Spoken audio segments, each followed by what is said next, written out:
Yes, I left it at my office, so I made a copy. I'm sorry, well, Tracy made it.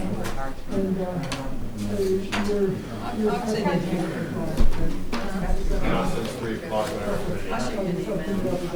I love that color. No, thank you. Save that down as one of the. Okay, fair enough. Yeah, it should be, that should be good. How's your week been? Yeah, don't have any furniture. We go to council. Getting warm? Got a couch.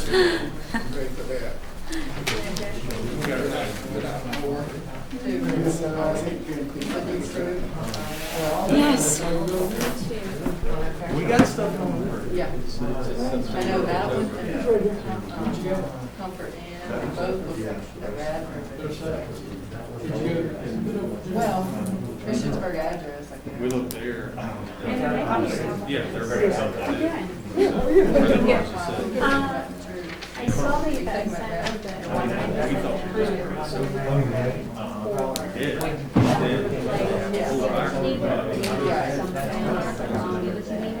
You're certainly going to be in high school. But I'm so very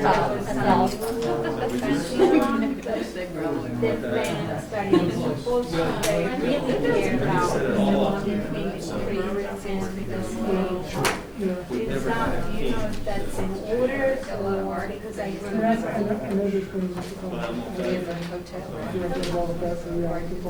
Keep your old face. Thank you.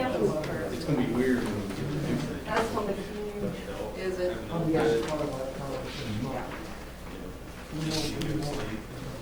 It's 200 and some rooms. It's close to. Yeah, and then, they have the food and the rooftop bar and everything. I just think it's gonna. Unless we can work with them and get some big conferences in when they spill over, maybe. Yeah, maybe we can get some concession. Yeah. Off asphalt. So you Right. Yeah, I know. I'm excited.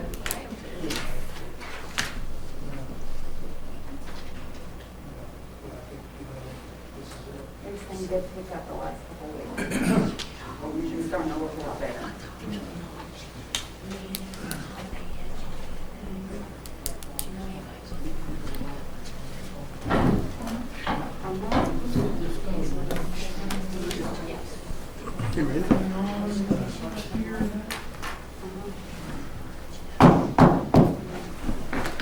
We'll call the April 13th meeting of the Christiansburg Town Council to order. And as we always do, take a moment for reflection, and there are a couple of things that I think we need to reflect. Since we met last, there have been several mass shootings throughout the country. I think we should remember those families involved and friends. And also a special thought out to Harry Collins, our former council member, who's been in Duke University with some respiratory problems. I think he's doing some better now, but they're not sure when he's going to come home. So can we take a moment of silence, please?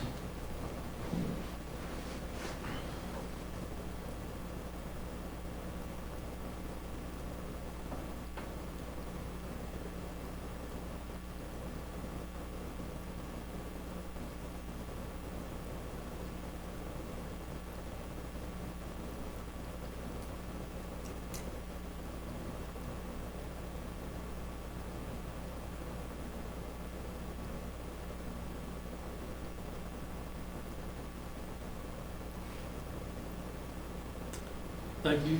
Will you please rise for the pledge of allegiance? I'm going to ask, Sylvan was doing that before, but anyway, I'm going to ask Councilman Stotts if he would start the pledge.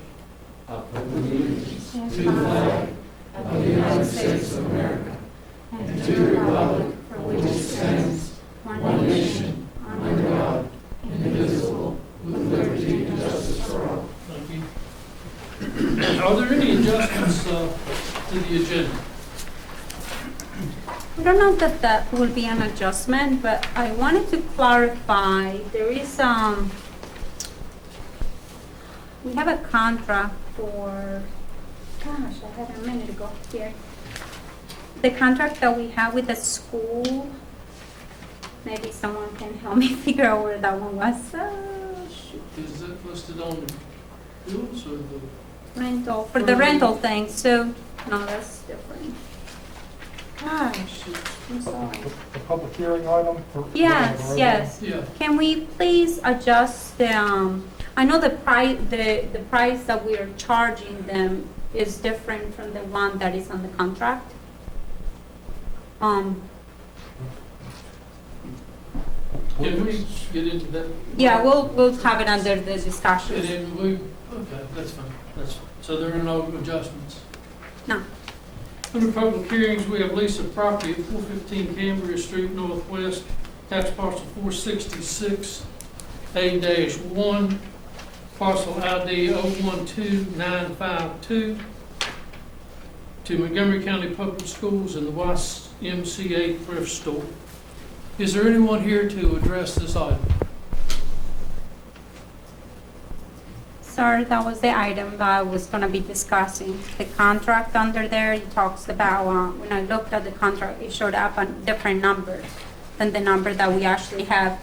So I want to get clarification. Is that the $2,500 or is that the $2,750? It should be $2,750. It's $3,000 per square foot for 33,000 square feet. It'd be $2,750 per month. So the wording under the contract, it says, I may have used, give me just a second, I think that's 25. I think it says 2,500. I can look it up again. But the contract, it say under the written words, Schedule D. General quarter toward the rear of the building, $3 per square foot, $33,000 annually, $2,750 monthly payments. And that- Yeah, but under the Article 1, if you look it up, you have to look under the contract itself. The $2,750 per month would be the correct amount. That's $33,000 per year. Okay. Because if you look under Article 1 rent, if you go down a little bit, and it's right there. Yes, it's just a typo. If you notice, the text is, the numeric is 2,750. I used the lease agreement that we have with Fiber Technology Solutions. Forgot to change the line above it to 2,500. Okay. You see the 2,750 below it. So that's an unsigned document, so we That's have correct. time to correct that. Okay, So, thank you. Joanne.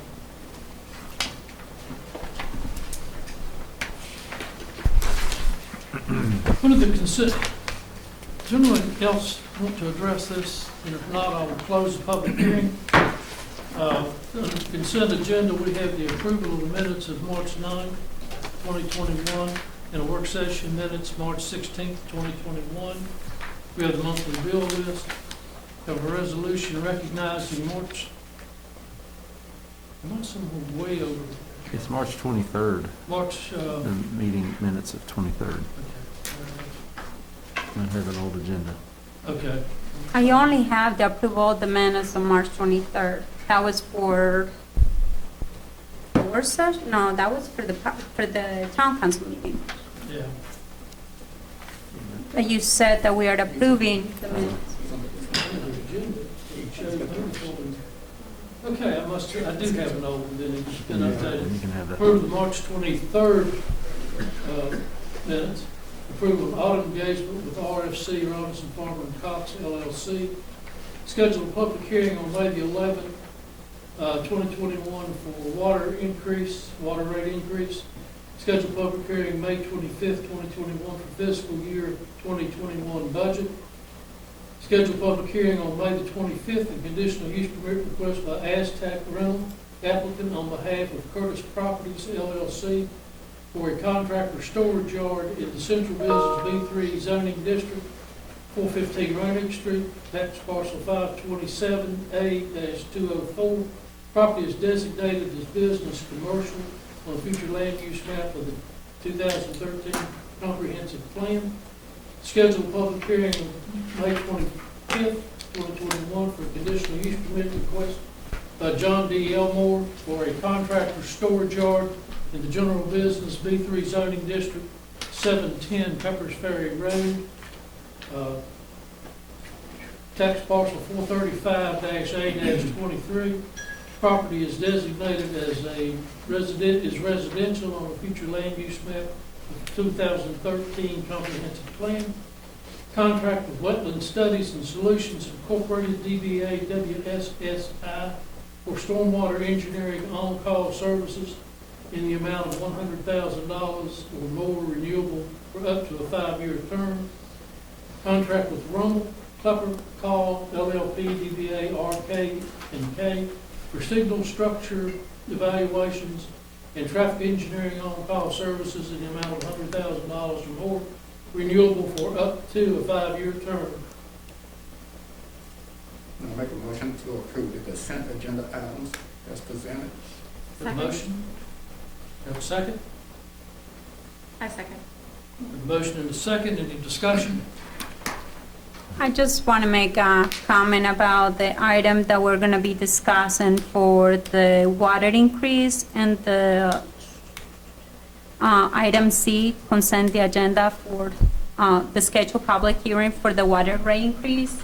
I just want to make a comment that we did get a letter from Laura, and she was referring to a work session that we had currently, where someone from our council had mentioned that our water was actually higher than the town, I'm sorry, the Blacksburg town water was actually more money, because there's more money for the residents of the town for 1,000 gallons in the town of Christiansburg.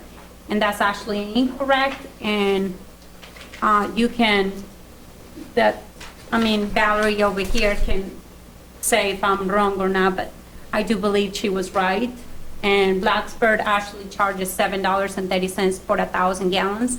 We currently charge $8 for 1,000 gallons. And we are to have this public hearing for next time for the May 25th. May 11, May 11, 2021. We're going to be discussing the increases of the water rate for the town of Christiansburg. And those are to go up to $9 for 1,000 gallons in the town of Christiansburg. Okay. Currently, they're at $8 for 1,000 gallons. Okay, so that will be under discussion when we set the public hearing on the 25th. But we do have time to go back and check those figures. I just wanted to make sure that the people are aware that we have the right numbers, because I don't feel it's fair for them to go on. We all got the email from Ms. Earp. So I think I've read it through. I haven't had time to check it. I've discussed it with Randy, and we're going to double check it and do some type of response for her. But this is all under discussion for a public hearing on May 25th. I understand, but I think it would be right for us to make the right comment right now, so that people are prepared for May 11,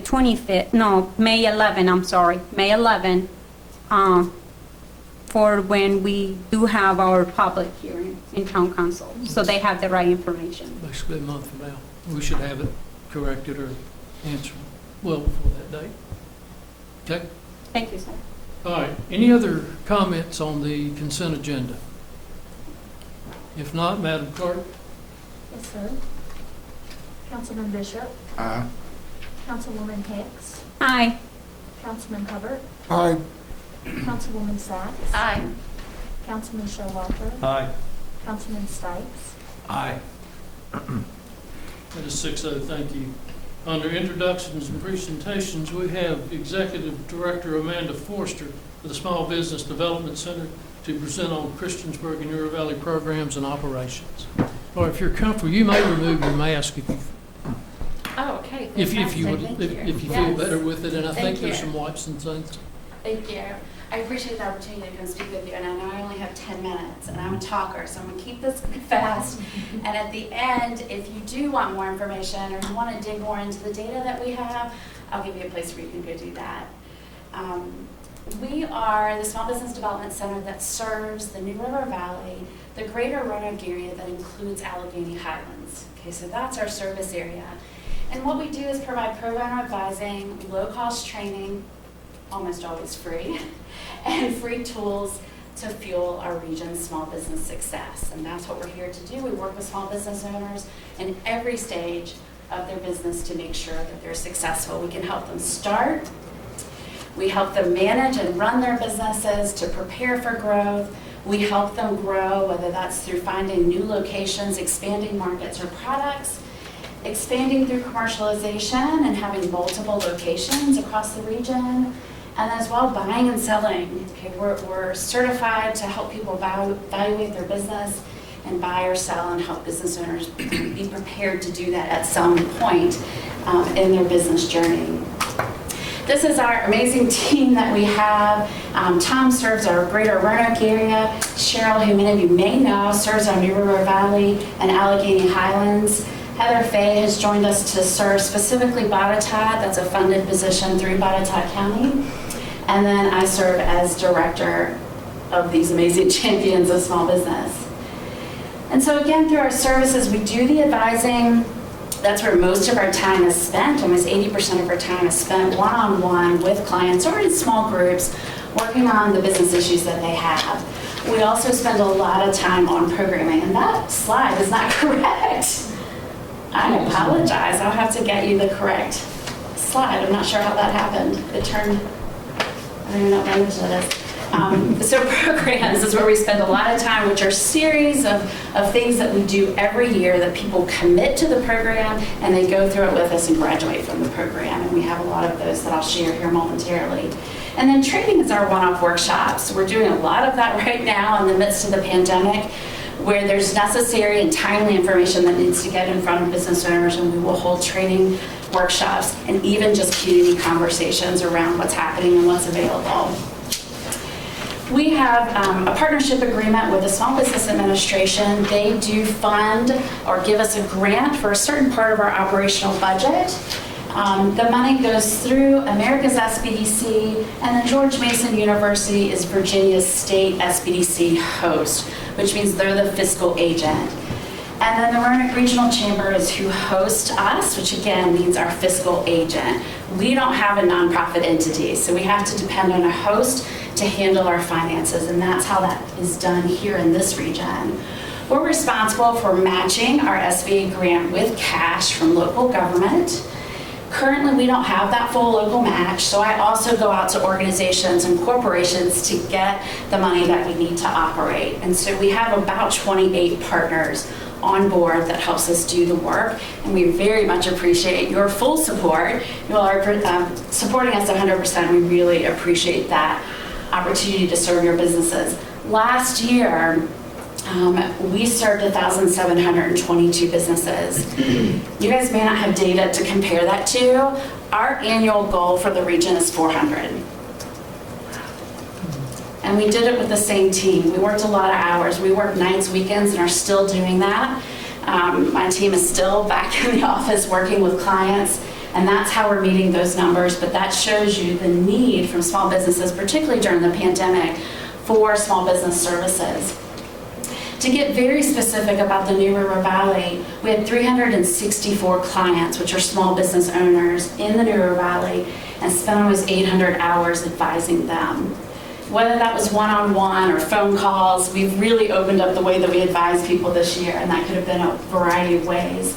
We had 18 startups in the New River Valley.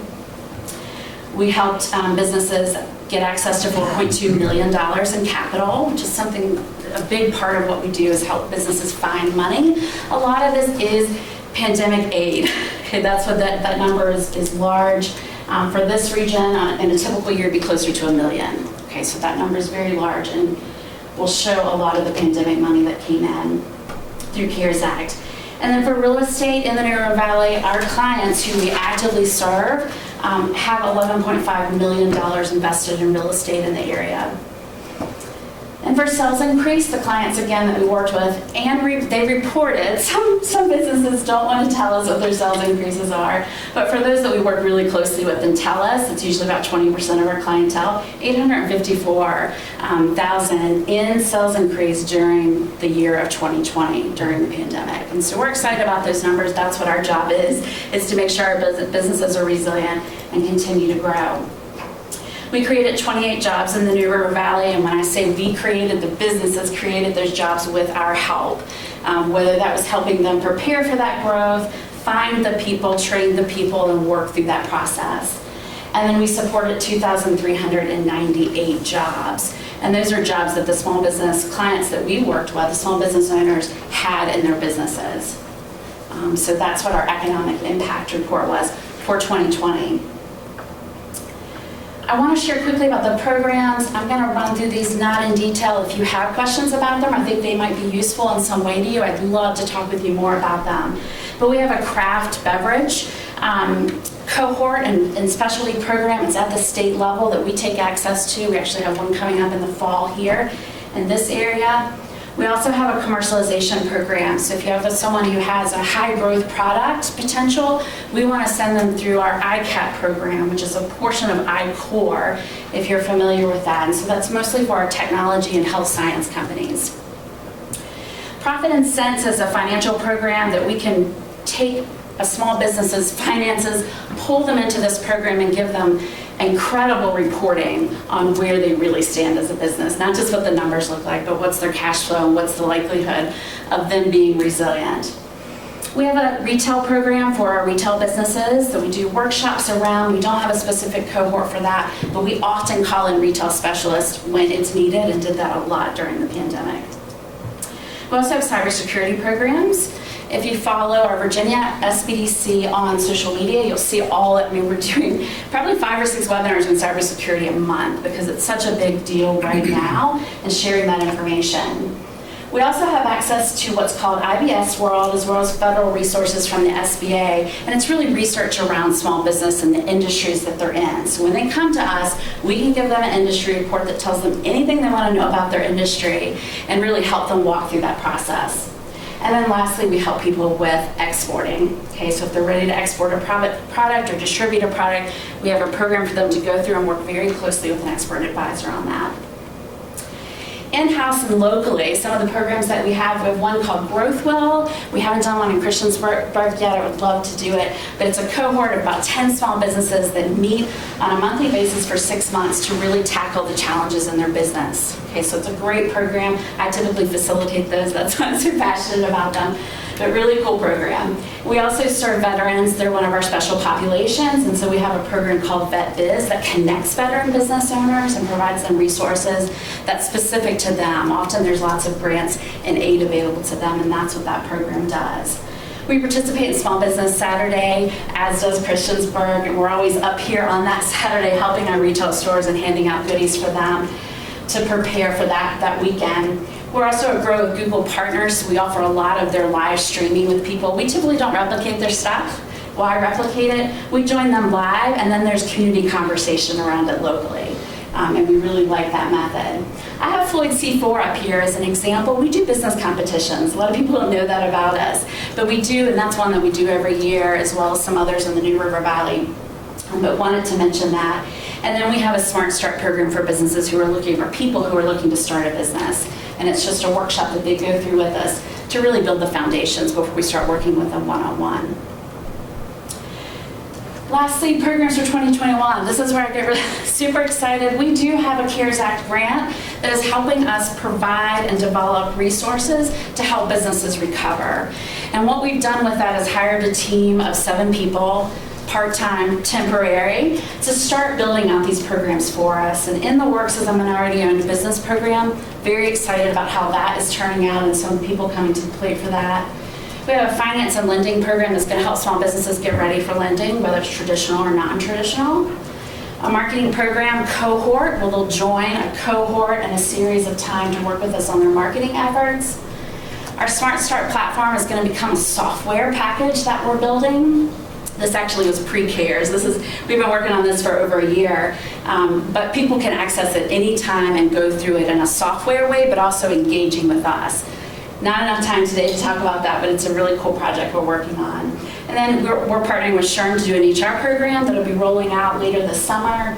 And then we're also in the process of developing products, which we consider digital assets, downloads, online courses, things that people can access on demand that we currently don't have available. And so we're just really excited about the growth and the opportunity to serve businesses where they are. And then lastly, if you are on social media, I'm going to do a plea for you to follow us.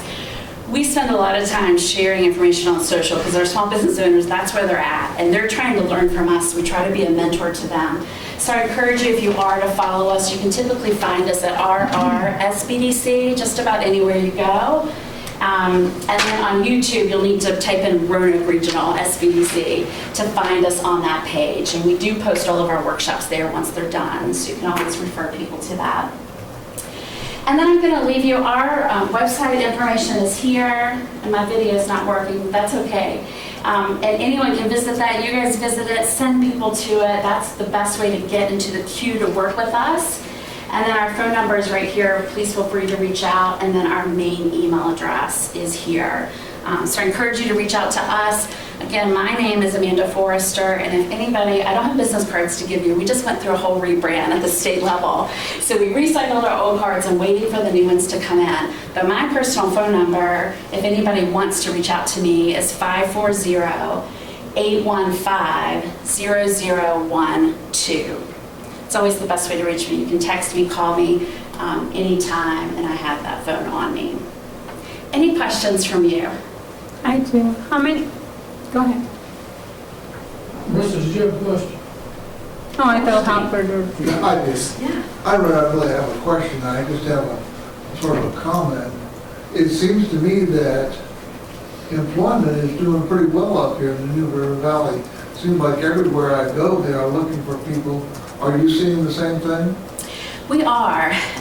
You know, I will say a caveat, I'm on the Workforce Development Board. So there could be a conflict of interest there, but there is, our numbers, our employment numbers are going up, and we're very happy about that. And what we're seeing in small businesses that they're actually having trouble finding people, right? They're having trouble, particularly at our restaurant and retail.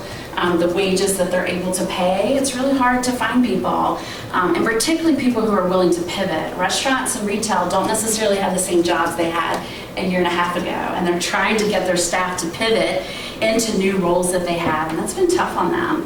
But I will say that employment is, I feel very optimistic about it, and so do our small businesses. Do you know what the unemployment is right now?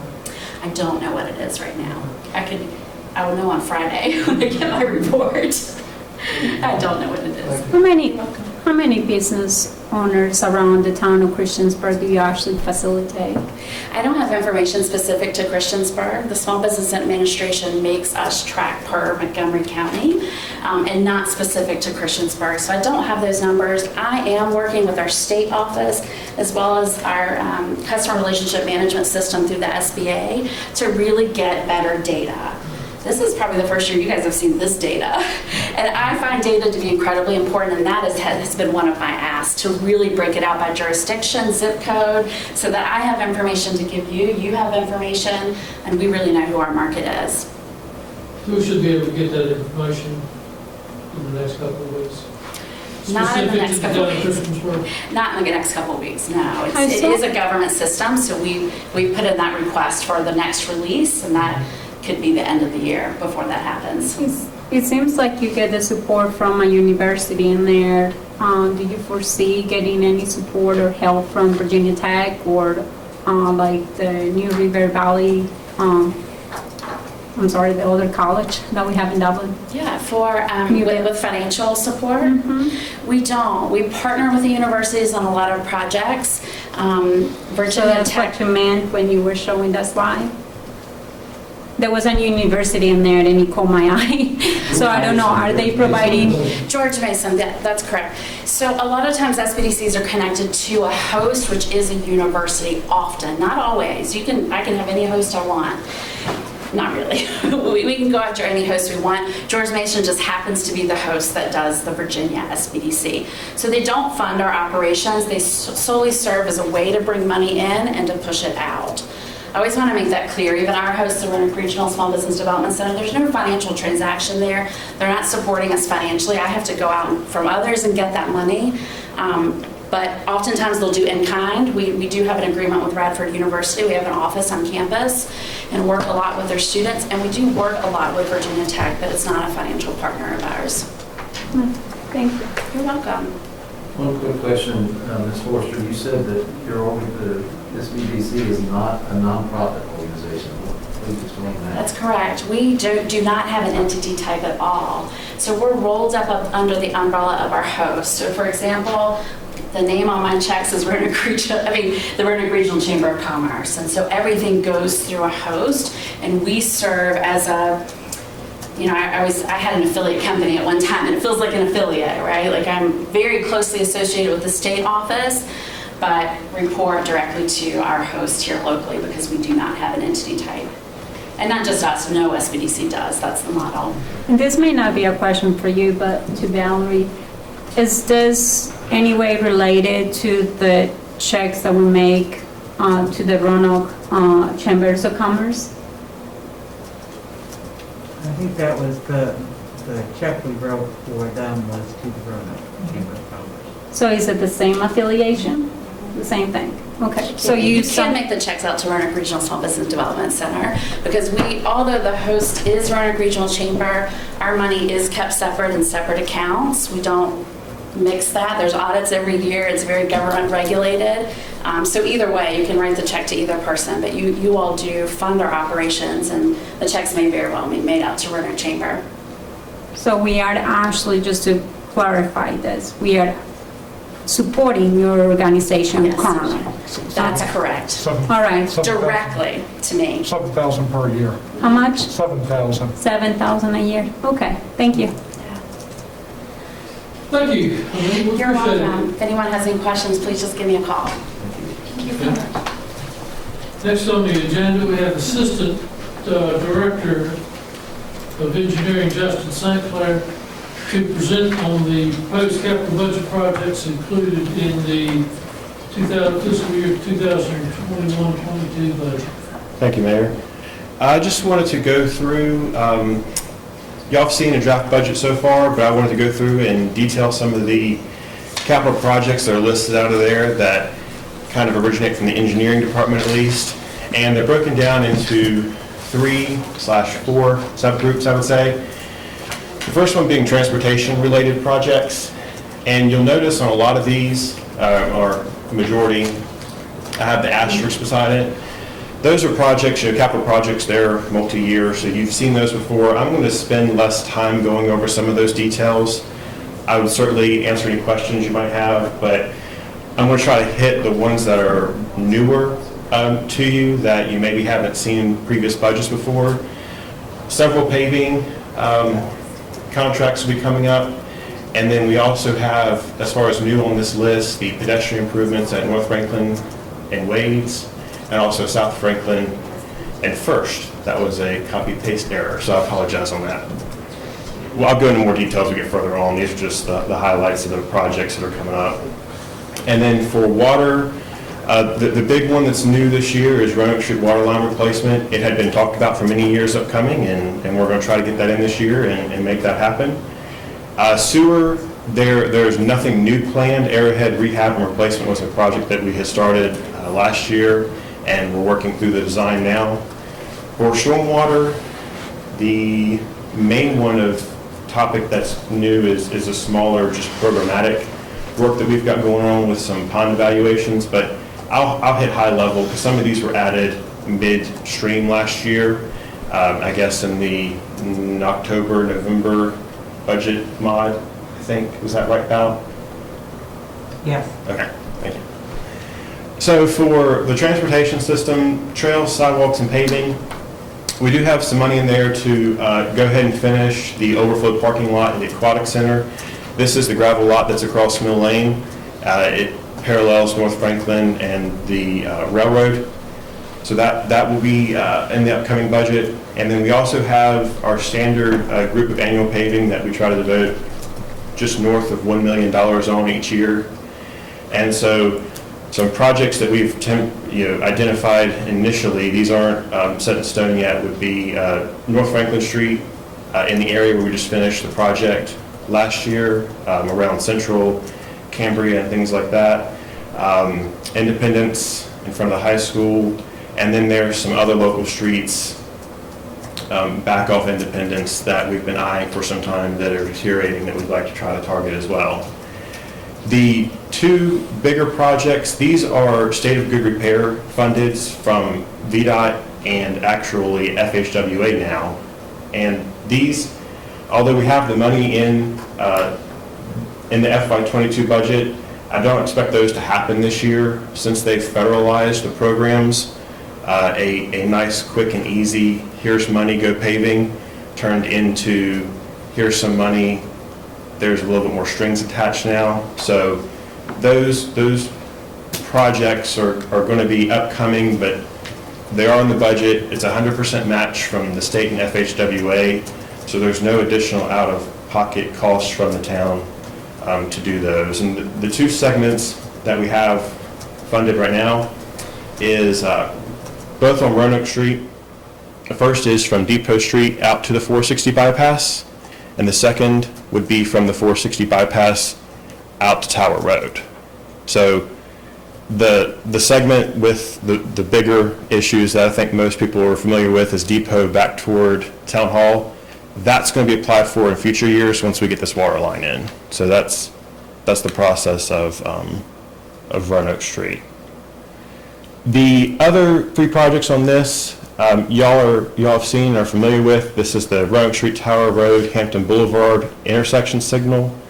So that's providing that signalization at Tower Road. We are finishing up right-of-way right now, aiming to bid this in the next couple months and get that in construction this fall. That's a 50-50, well, generally 50-50 match from the state. Arbor Drive and Peppers Ferry Road intersection signal, that's a similar project of, we're not adding a signal, there's already a signal there, but we're adding a left turn lane off of Arbor Drive onto Peppers Ferry. I'm sure everyone's familiar, it gets very backed up in the evenings or any time of the day, really, all the way back to the DMV, the bowling alley and things like that. So that'll be, again, starting this fall, early winter next year. And then the last project, there's going to be some on here that don't show any money on it.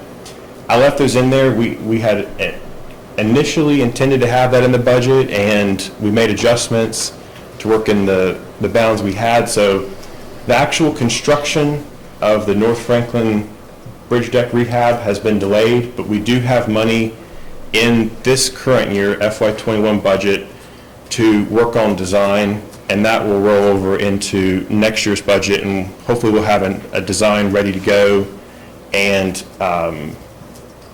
prepared, so when that funding comes available in future years, that can be pulled off the shelf and we can get that project underway.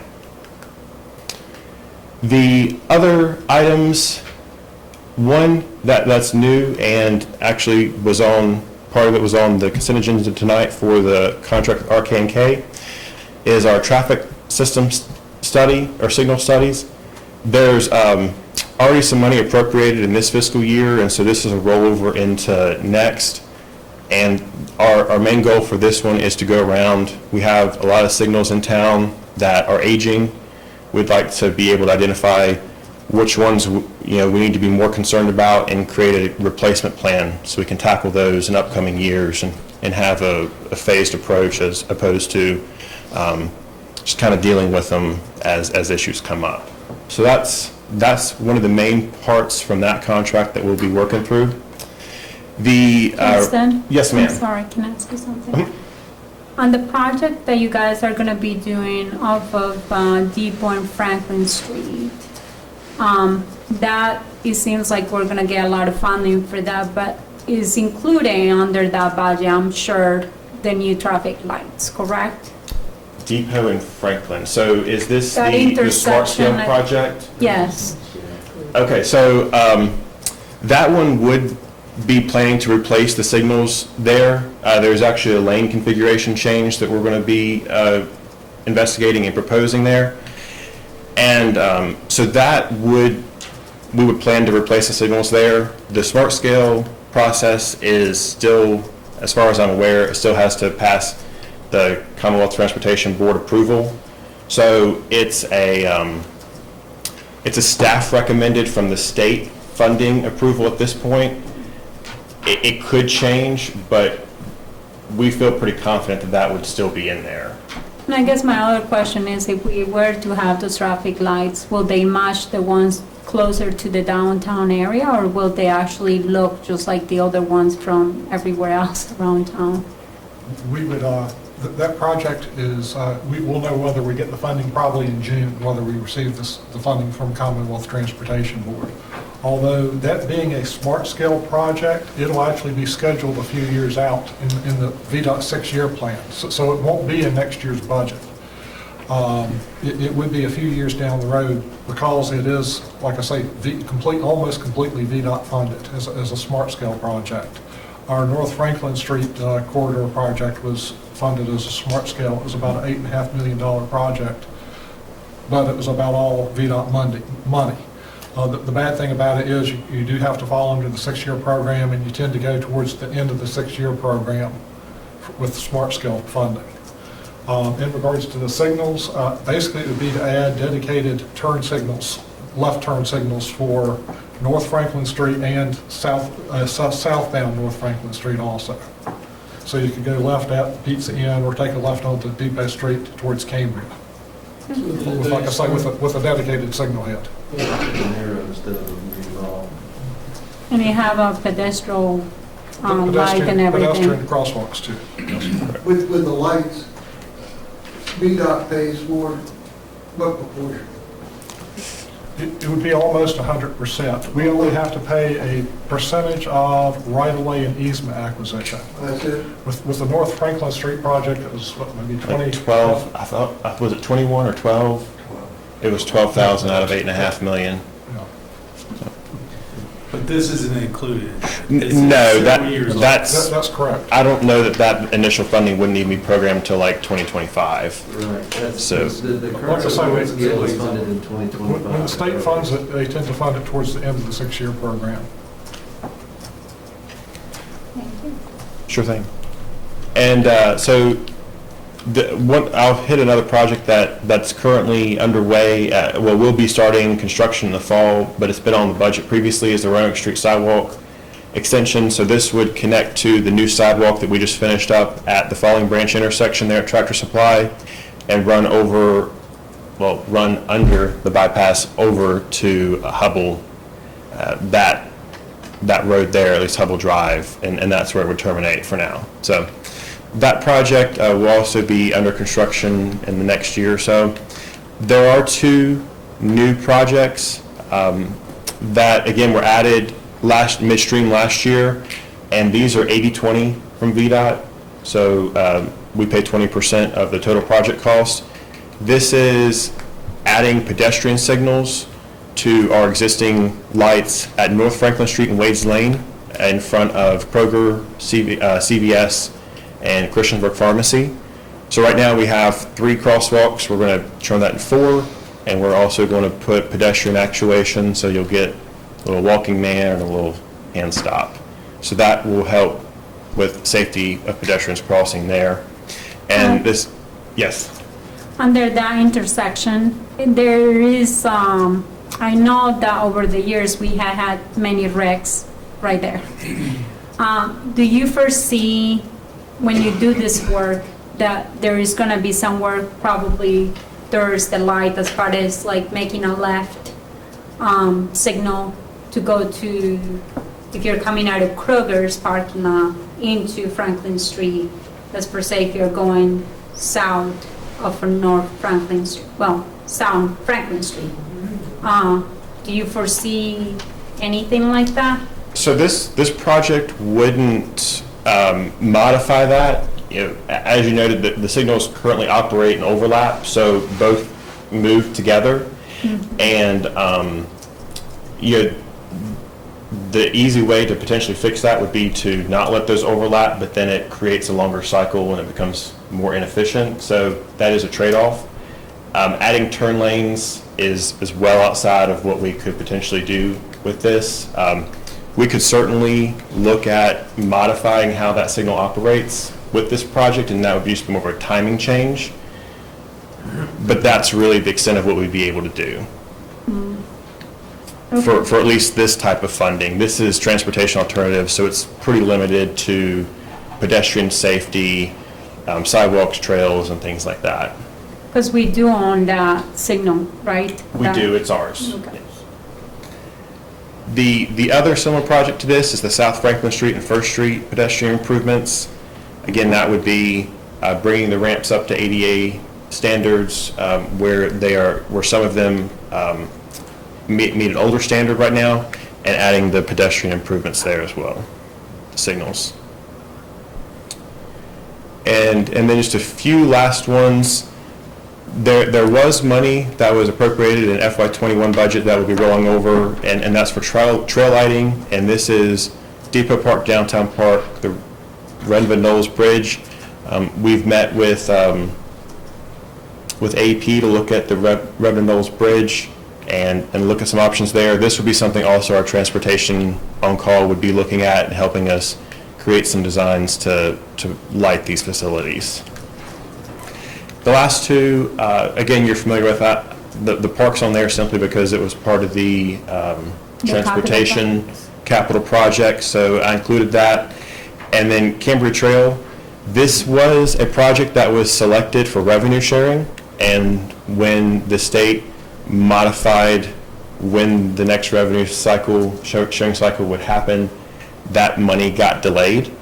So the actual design and construction won't be starting yet, but we do have money in there to go ahead and start looking at the next phase, so we can get that in for the next revenue sharing cycle and have that planned out in the future to take that from the Cambria Square there at the railroad crossings out to Roanoke Street, whereas the first phase is from Mill Lane up to the square.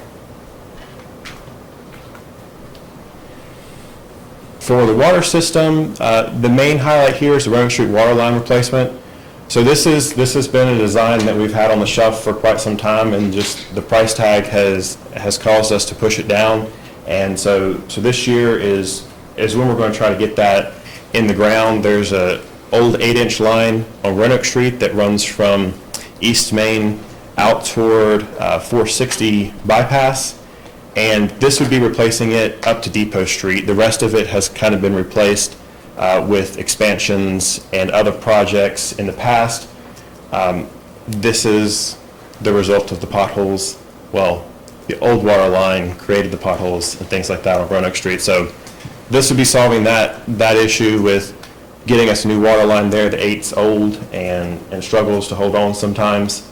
And so we'll have this in the ground so that whenever we apply for the paving in subsequent years to do this section, we won't have to worry about future water line breaks, and we'll have a new pipe in the ground that should last us a lot longer than the new pavement will.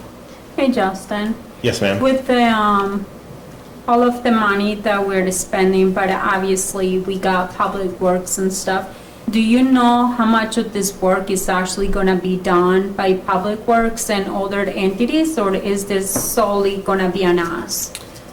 So specifically Roanoke Street water line, that would be a contractor solely. That wouldn't include Public Works. They will need to be involved from a coordination standpoint with moving water services over and notifying people of when they may be disconnected so that they can be moved over to the new water line. But just given the breadth and the scope of this project with the traffic control, a contractor has more of the means to be able to handle that. Okay, thank you. And then for the sewer system, again, Arrowhead is a project we've been working on, and we have delayed the funding for construction on that. But it's in there. I just wanted to keep it out in front that is something that we still have design that we're working through to prioritize where we want to where we can get improvements and make the best bang for our buck when it comes to our inflow and infiltration issues in that drainage sewer shed. And then lastly, this is our stormwater system improvements. Again, these are all the stormwater enterprise. Most of these are repeats or have been funded in previous years with design, and so construction we're moving forward. A couple of the projects, again, we have design, so we plan to move forward with those, but we just don't have the funds right now to implement the construction.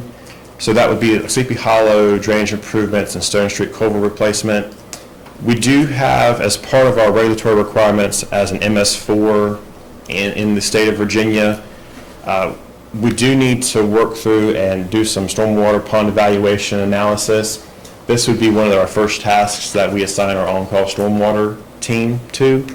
So they'll evaluate several of the regional ponds that we have around town that serve multiple facilities, and the town has ownership of those. The industrial park stormwater improvements, that's something that we're aiming to apply for SLAF funding this upcoming cycle. That has not, at least the SLAF is the DEQ side of funding, and that's a 50-50 match as well. They've been kind of slow to release things, especially with COVID last year. More or less last year's cycle just got skipped. We think that the new cycle is going to go out in the upcoming months. So we would plan to have this design ready. That gets us more points in the scoring. If we have finished design, money appropriated, things like that, that boosts our score, gives us a better chance of getting that funding. So we're going to be going very aggressively at this funding in the fall with the goal of being able to get 50-50 match. Hopefully we'll hear back December, January timeframe next year on that. Hickok Street stormwater improvements, that is planned to go to construction this fall. That's a 50-50 match with the state with revenue sharing.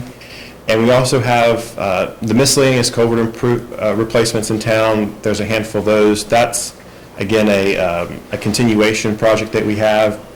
And then lastly, the College Street, I think it's last, it may not be, College Street drainage, PER. We had the money in this year's budget to do the PER, and we have a draft report in hand that we're reviewing and working with the consultant on to go through some of those details. We have went ahead and placed $150,000 on next year's budget to start that design process. And so once we have the alternatives identified and present those and make the selection for the best path forward, we'll move into detailed design where we go into the really fine details of how this project's going to look and work. So with that, I apologize. I think I took longer than I needed to or was supposed to, and I probably talked a little fast, but I'll try to answer any questions. I have a quick one. Yes, sir. Right there at the beginning, you talked about the Overflow Park on the Aquatic Center. Yes, sir. And I think it was $80,000. That's, we need to pay $80,000 more, right? Yes, so it has to be paved. There's some guttering that has to go in. We've got to do different parking lot requirements and also some stormwater work to finish that project out. I mean, my question really was, we've already put out a fair amount of money, haven't we, to, with that parking lot? I don't remember what we've spent on that. I'd say it's in the tens of thousands. I'm not sure the exact numbers, but that sounds right. Public Works did a lot of the grading, and I think we probably paid for import of stone, replacement of stone. And after the sewer contractor finished their job, it was a little bit bigger than it was before, so I was okay with it. I think everyone was happy with that. But they used that area for the project, and so they've restored it back to more than what we had previously. Okay. Thank you. All right, any other questions? Well, I just saw, and I guess this is for Valerie, I saw in there under the capital projects, the park, I still see the $13,650,000, but we are getting a loan for $9 million and something. And then the other $4 million, did we get grants already for this? Okay. Thank you, Justin. Thank you. Thank you, Justin. This is our citizens' comments section. If you would like to address council, please come to the microphone, the name and address, and direct your comments to the chair. Do I need to like take it off? Or, Yeah, you're fine. I just didn't want to trigger Councilman Showalter or anything. Only thing I had was I found this in the parking lot. Oh, it's mine. Does this belong to anybody? Thank you, sir. Thanks. That's all I had, thanks. Thanks, Chris. Street committee, committee reports, we have, street committee, Mr. Stipes, Mr. Bishop. Mayor and council, we have a short review this evening. It pertains to Riggins Point subdivision, which, whenever Mr. Warren brings this up, this is actually the last act, or the last action, I should say, on council's approval of a request about this time. What was it? It was last year. I think it was August of last year. And this has to do with the owner of the property, the developer, obtained some property from VDOT, and the town has worked with the developer actually to the benefit of our community as well to create a stormwater management facility on the sketch that you see here that'll be regional in nature, will serve the needs of this community. The developer will be building it, but it'll be oversizing it to the benefit of our community as well. The downstream flooding will be controlled somewhat by this. But the council's already approved what you see here, the addition of 6 new lots, and Andrew, you might just run your cursor over those 6 new lots here. We approved those last August, and this is basically the approval of the plat. This, like I said, it's the final act of allowing them to do what we approved last August. And so the street committee reviewed this, and Mr. Nelson gave a report as to the stormwater benefits to the town. And the street committee recommends approval of the plat as presented, and that recommendation is also a motion to approve. Second. Motion and second. Any questions? Madam Clerk? Councilman Bishop. Councilwoman Hicks. Aye. Councilman Hubbard. Aye. Councilwoman Sachs. Aye. Councilman Showalter. Aye. Councilman Stipes. Aye. Very good. I don't have anything else on the agenda. Any other committee reports? I have a little something. Today the Arts Board met and we had some great progress. And that we are scheduled to have our documentation completed by May 11th. We're going to have one more meeting in between that time frame. And then once that's done, it's going to be really hard to hold this committee back from having great ideas and wanting to get some art out there. So I'm very excited about that. And I also wanted to take a moment and talk to you about something that's in your packet, which is the rental at the Cambria building. This was a request that I'm part of the YMCA in Blacksburg, has a New River Valley Food Insecurity Task Force. And they were needing a place to store food, non-perishables, possibly some fridges or freezers, things like that. And so I'm trying to bring them together with Christiansburg because they are wanting to help all of our children through the summer with food. And we're looking at a place in Christiansburg and really pull the Blacksburg, Christiansburg communities together for this program. And I felt like this was one of the ways that we could be very helpful. So any consideration to that is greatly appreciated. And that's all that I have. Thank you. Thank you. Recreational Aquatics? No, I have nothing. Okay. Hi. Can I make a comment about the Yes. I'm not part of the committee, but I did speak with Terry the other day and about a couple of things. And one of the things was that I really want to encourage the aquatic advisory board is to look into increasing the daily fee for non-residents to $10 for daily fee instead of the $5, just like the town citizens of Christiansburg that pay the $5 fee.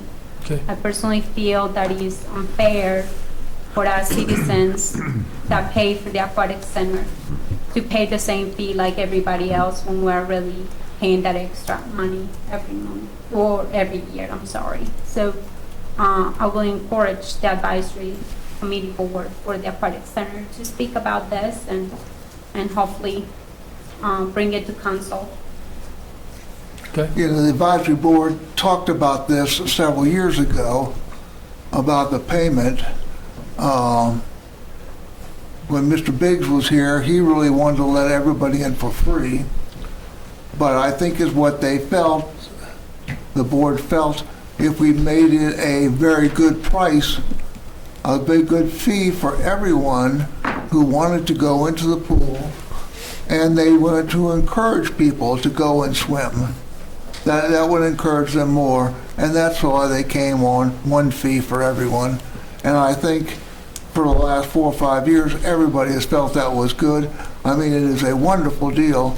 You can get swim for the entire month for $10, but getting people out, getting people to get exercise, getting people involved, I think they feel is more important than making a little bit more money that would really not add up to much. I don't personally feel like the $10 is gonna break the bank for people that are not paying for the, all this extra expense for the aquatic center. And I feel like we need to continue to support our aquatic center. And it shouldn't be all of us, Town of Christians for Citizens, paying for this.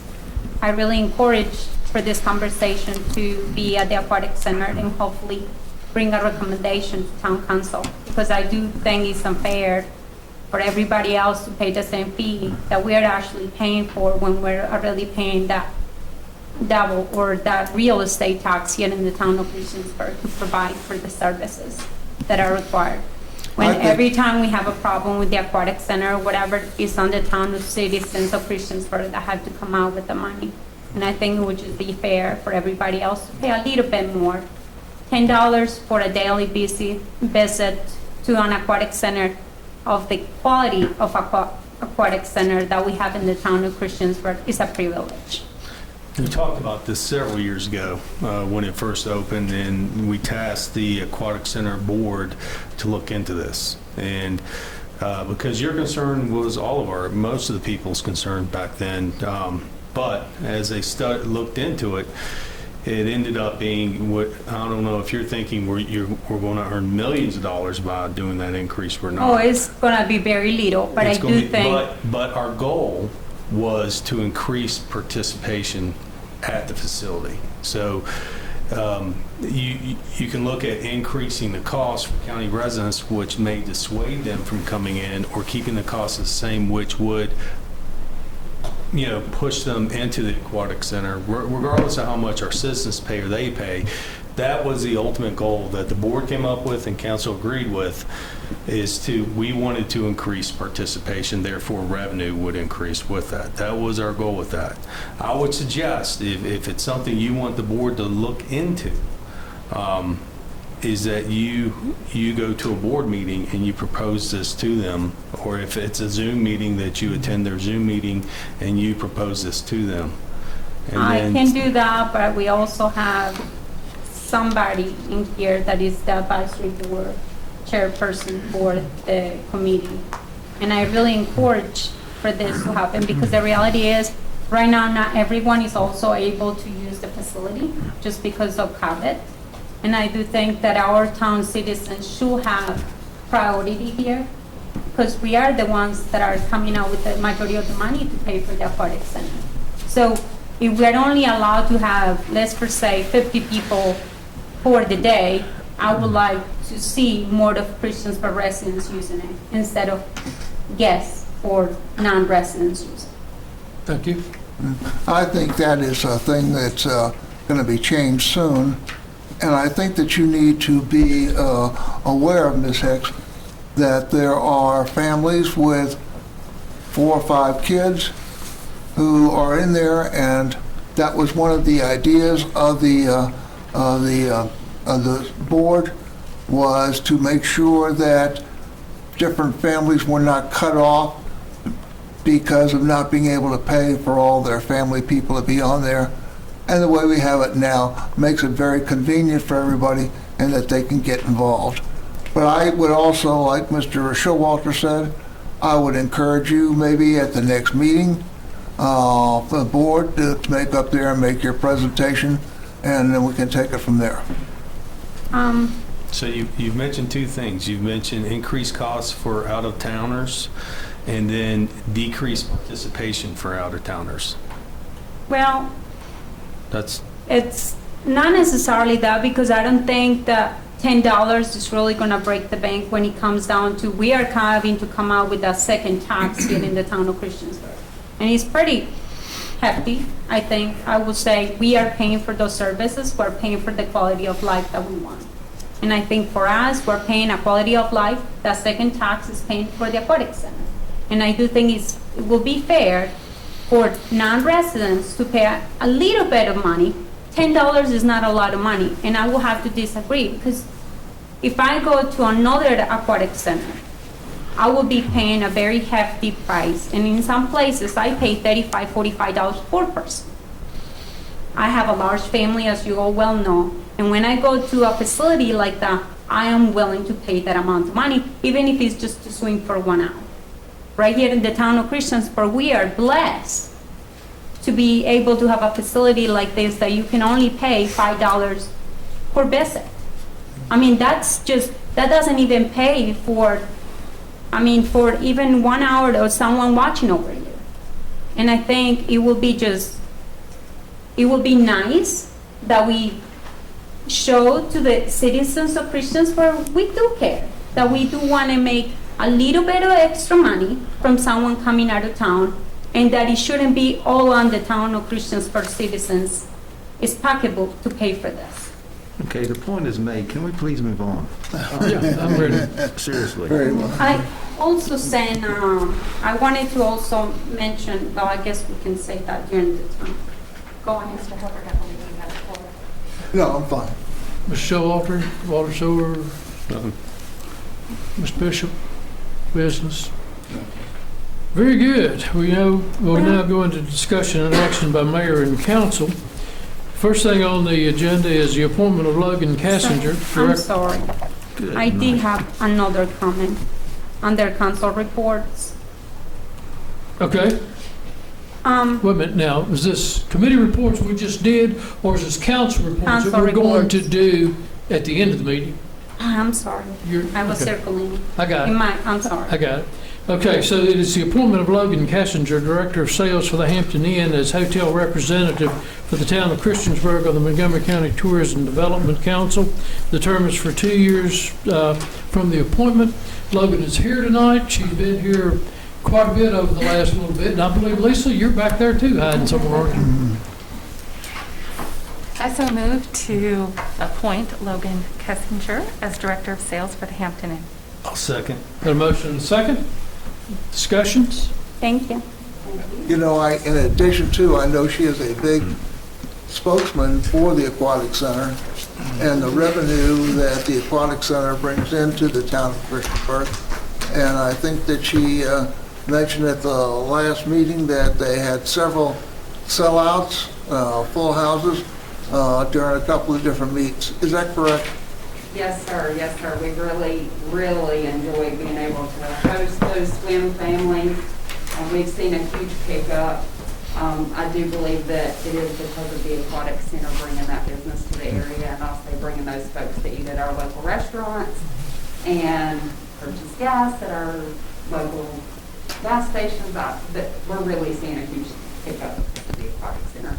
And then my family personally, we use it for the summer enrichment program for my son. He's in the swims program over there, so I'm a big fan of the Aquatic Center.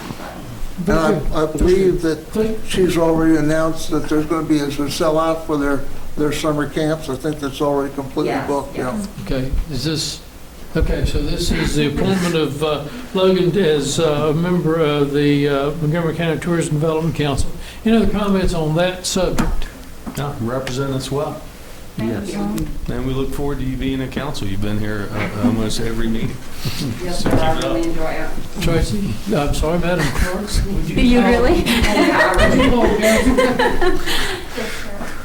Councilman Bishop. Councilwoman Hicks. Hi. Councilman Hubbard. Aye. Councilwoman Sapp. Aye. Councilman Showalter. Hi. Councilman Spikes. Aye. That is 6-0, thank you. Welcome aboard. An ordinance amending Section 18-204 of Article 7, Transit Lodging Tax of Chapter 18, Finance and Taxation of the Christiansburg Town Code regarding the lodging tax penalty. The public hearing was held on March 23rd, 2021.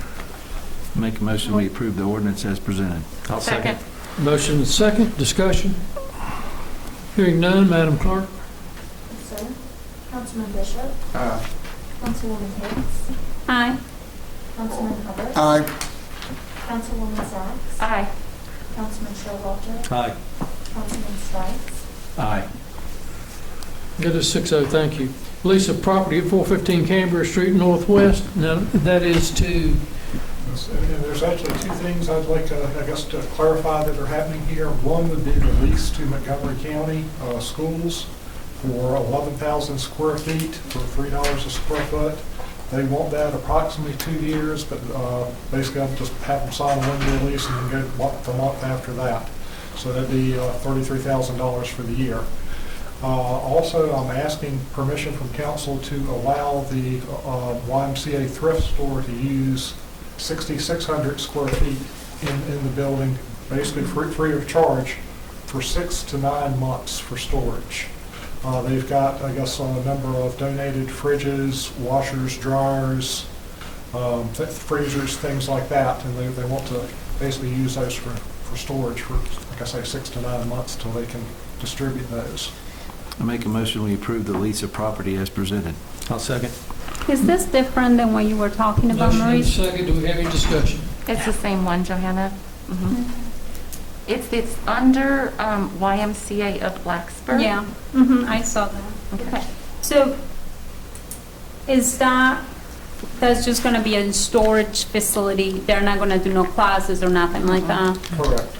And do you happen to know how many of those, you said that it was for the school system? No. No, they were donated many fridges, freezers, things of that nature, and they need a place to store them in addition to possibly some food. And so I'm proposing that we offer this warehouse space free of charge because it's going to help Christiansburg students as well as Blacksburg. It's a combined effort for all the children. So this, just to make clear, the storage facility is not just to storage the stuff to sell, is to storage food to supply the community with food during this time, right? It may be both, but the initial request is they don't have a place to put the items that are donated. They need to get them in that door, and they need to get rid of them as soon as possible. So they're planning some events to sell them, which may be why they only need it for 6 to 9 months right now. Yeah, I don't think it's going to be food storage there. I think it's storage of, like I say, washers, dryers, refrigerators, and freezers until they can be distributed to lower income families. Right. And I think that if they get the facility that they're talking about, which I don't want to mention it now because it's not final, it would be very close by and would be convenient. But that's a potential later. So just to be clear, we're going to be making from the county $27.50 per month. Correct. And then from the YMCA, that's a smaller space, and that's totally separate. Correct. And that one you want to request to be free. Correct. Okay, got it. Thanks. I would say, you know, the original request was 6 to 9 months. At 9 months and a day, we start charging. I'm not willing to support that. I'd say we'll follow up with them in 6 to 9 months. I think the YMCA is there as a charity to assist our community. So we'll cross that bridge. I think, Randy, if there's something that needs to come to our attention, I'm sure you'll bring it in 6 to 9 months. But it is washers and dryers and refrigerators. No, we're not getting mattresses and box springs and chairs and all this other furniture. Is that correct? Just appliances that can be Okay. used. All right, very good. Then we have a motion and a second. Can I, who is going to be doing the maintenance for that during the time that they're there? We maintain the building, but they don't really need access to the building other than simply dropping the stuff off for storage until they come back to access it. You know, I don't think they're going to need to come back too often to access it. When they come, they're going to come for truckloads. Okay. I can support that. Thanks. Okay. Madam Clerk? Yes, sir. Councilman Bishop? Aye. Councilwoman Hicks? Aye. Councilman Hubbard? Aye. Councilwoman Sacks? Aye. Councilman Showalter? Aye. Councilman Stites? Aye. That's 6-0. Thank you. Potential reward for reporting vandalism that results in arrest and conviction. Over the last probably less than a month, we've had 2 reported instances of graffiti on the Huckleberry Trail, one of them on the county side on the 23rd of March. On the 25th of March, we had a report of graffiti sprayed on the Renville Knowles Bridge. Some of the graffiti was obscene and it's all been repaired. We have no suspects at this time on those. Also, on or about March the 8th, damage was reported to the restroom at the skate park. The sink area of the facility was destroyed. Damage was repaired. The police department has obtained a confession from a juvenile this week. Charges are pending on that one. We've had 2 other instances on April the 5th and April the 8th. A report of damage to split rail fence between Depot Park and Skate Park. The damage has been repaired with no suspects. April the 8th, damage again reported on the repaired portion of the fence. Listed above, damage has been repaired. There are no suspects. We got 2 options. I feel like, and we've checked with Reed, I think in order to, whether we can curb it or not, but I think if we could offer a reward on these 4 instances and future instances, $2,500 or whatever the council wants to set it, that leads to the arrest and conviction of the vandals, I think it might discourage future vandalism. And as I said, I'd like to, in these instances, but I'd also, future instances of vandalism to any town properties. We have an option. I mean, if they're going to continue to deface Depot Park and the skate park, shut it down. Or at least close it down at 7 o'clock at night and make trespassing illegal and patrol it that way. We are patrolling the park more now. But we've either got to stop it one way or another. Do I have anybody? I mean, I've mentioned $2,500. Guess my question is it $2,500 for incident, $2,500 if that one person gets convicted and there's several of the places that he actually, you know what I mean? Is it $2,500 for this per se? We had 3 people that say something. Every occurrence. Every occurrence. And then photo occurrence, but then what happens if you have 10 people or 3 people that saw it? Do you divide the $2,500 for the 3 people that? It's first come, first serve. Who reports it first, you get the tip line. And it leads to the arrest and conviction. That's where the money goes. Chief Sisson, do you see that this type of reward system has some results with it? Have you done that in the past where money has been offered as a reward? We have not, to my knowledge. I would support any help we could get from the community. Obviously, a reward may do that. We worked diligently over the past month, especially on the trail. We've increased our bike patrol on the trail, foot patrol, really increased patrol with Depot Park and specifically the skate park. The skate park, in my opinion, I think the mayor has a very good recommendation. If we get to a point where we do not have residents respecting that property, which I'm going to be honest with you, they're not. They're tearing property up. They're down there fist fighting. We had a huge fight a couple weeks ago where numerous people were involved. They're breaking the bathrooms. We have some narcotics use there.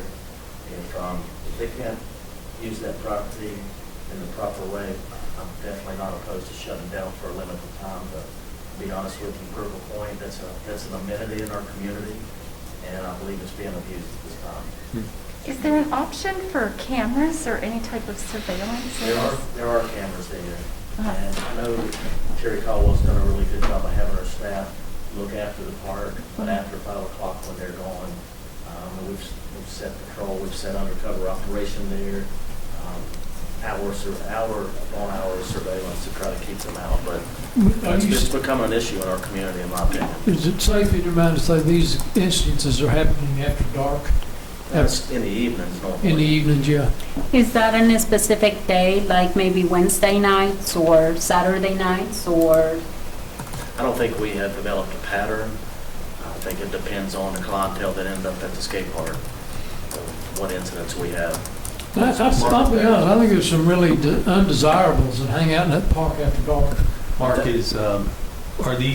these all, the people making trouble down there, would they be in-town residents or out-of-town or a combination? Most have been in town. Okay. And I firmly believe the skate park is a phenomenal amenity in our community. There's a lot of kids that skate, and I think it's a great place to have for them. But I think we need to get to a point where we have some skin in the game, some mutual respect for the property. And I'm not saying it's skateboarders, I'm just saying in general, we have had issues there. I would definitely support the reward system for now. For destruction of town proproperty. Yeah. I agree. I think we need to induce some peer pressure. And I think closing the park temporarily and getting the word out that is not okay. And if this continues, then it's, a few bad apples will spoil the bunch if it continues at that level. I would support that. And actually, the day that I sent council pictures of Depot Park being used, that was the day that there were 3 or 4 patrol officers there tying up our staff that was probably one of the fracases you're talking about. And it's not okay, and if it's just like having children, if you don't set the ground rules and follow them, then you have unruly situations, you have unruly teenagers, and in this case, if there's no teeth in it. So I wholeheartedly would support. I think $2,500 is a lot. I think $1,000 to get people's. I think $1,000 for a 15 or 18-year-old that sees that some $2,500 and $1,000 to a 15-year-old is the same amount. Yeah. Can you still do 1,000 or I'd do 1,000. Yeah, 1,000 sounds Let's try fair. that. Just mostly because. Yeah, it definitely is. I do agree that, and Mark mentioned that it seems to be becoming a problem, and I do think we should not look at just certain days limiting the hours just for a temporary period. We either shut it down or reduce its hours and increase patrols down there and even post a sign. And put some signs up and say, come up with some signs that basically puts people on notice that we are monitoring the park and that there's a tip line for tips leading to the arrest and conviction of vandals. But yeah, I wholeheartedly support that, but I'd say $1,000 is the same. Can we revisit? I want to see if we can support the reward system today, but I would really encourage us to see if we can wait for at least, a couple weeks and come back to council and see if we have had any more of these events taking place. And obviously see what we need to do at that point. Well, we've had 4 events take. I'm ready to move forward. I'm ready Tonight. I think, and it doesn't have to be permanent. I mean, We're closing the park? at certain times. Mark, what's your suggestion? I think 7 or 8 o'clock is reasonable. I believe it's open until 11 now, so that's when we start having issues. And I think we also talked to Terry Caldwell because she's heavily invested in the skate park and does a lot of stuff there. So, my personal opinion is no later than 9. Yeah. But I would like to vet that with Terry just for her opinion because she's very passionate about her skate park. And I think you're recommending to her, or you did recommend her that you shut the bathrooms down at 5? Correct. When our staff leaves? Correct. Lock them up? I really feel that if we don't take solid action as council on something, we're not protecting the other kids who are there for good purpose and reason. Right. So should we can we just see, do we have to wait for her as far as the time, or do you want to say kind of a time between 7 to 8 and say, hey, what do you recommend as far as Terry does, and So come there's up no with a delay. time? no Let's delay. I make a would recommend decision. whatever Terry and Mark come up with. Yes. With Randy as a I'd decent be time, so it comfortable doesn't letting them have to set come the back. closing policy on That that. would They be implement nice. the policy. Yes. But I do want to say, you know, and Marissa, I'm glad you said this, and Brett, I'm not sure if somebody else said it on council, but labeling all the skaters down there is not a proper thing to do. We've No. had several Eagle Scouts who are passionate skateboarders. Oh, yeah. It's an incredible skill, something I was never able to really catch on to, luckily. But I do think that, you know, we've had some really great kids come out of there, and I do know that our skate park is enjoyed through the whole valley because it embraces new skateboarders, anybody with any type of skills that they enjoy coming to our skateboard park in the Christiansburg. So It's a healthy activity that is very well enjoyed by many. And I don't do the skating the way they do, but I enjoy just watching. It's just, you know, it's just really a neat sport. I was there, and I gotta mention something too. Whoever has been doing the cleaning at the skating park is doing a fabulous job. I'm more than sure Terry and her group have been doing that work too, because I noticed there was trash the other day, and then all of a sudden it was all cleaned up and everything and well kept. And I did see the fencing, and it looks great. I do want to see where you are with the fencing as far as between the creek and the skate park, but that's another subject. All right, to summarize, we're considering letting Chief Sisson and Terry decide the time that it's going to be closed in the evening, and if there is a problem that vandalism, that anybody would report it would be receive $1,000. If their tip leads to the arrest and conviction. To arrest, okay. that's with All right. any town property. This go forward any, because I think they've had vandalism at Kiwanis Park. I think I don't know that we've had much at Hart Crater, I'm not sure, but we have had more vandalism in the last year than I ever recall us having. So at $1,000, are we with a head shake nod on that? Yeah. $1,000? And we're also authorizing appropriate signage to be placed down there. Also at the chief and Director Caldwell's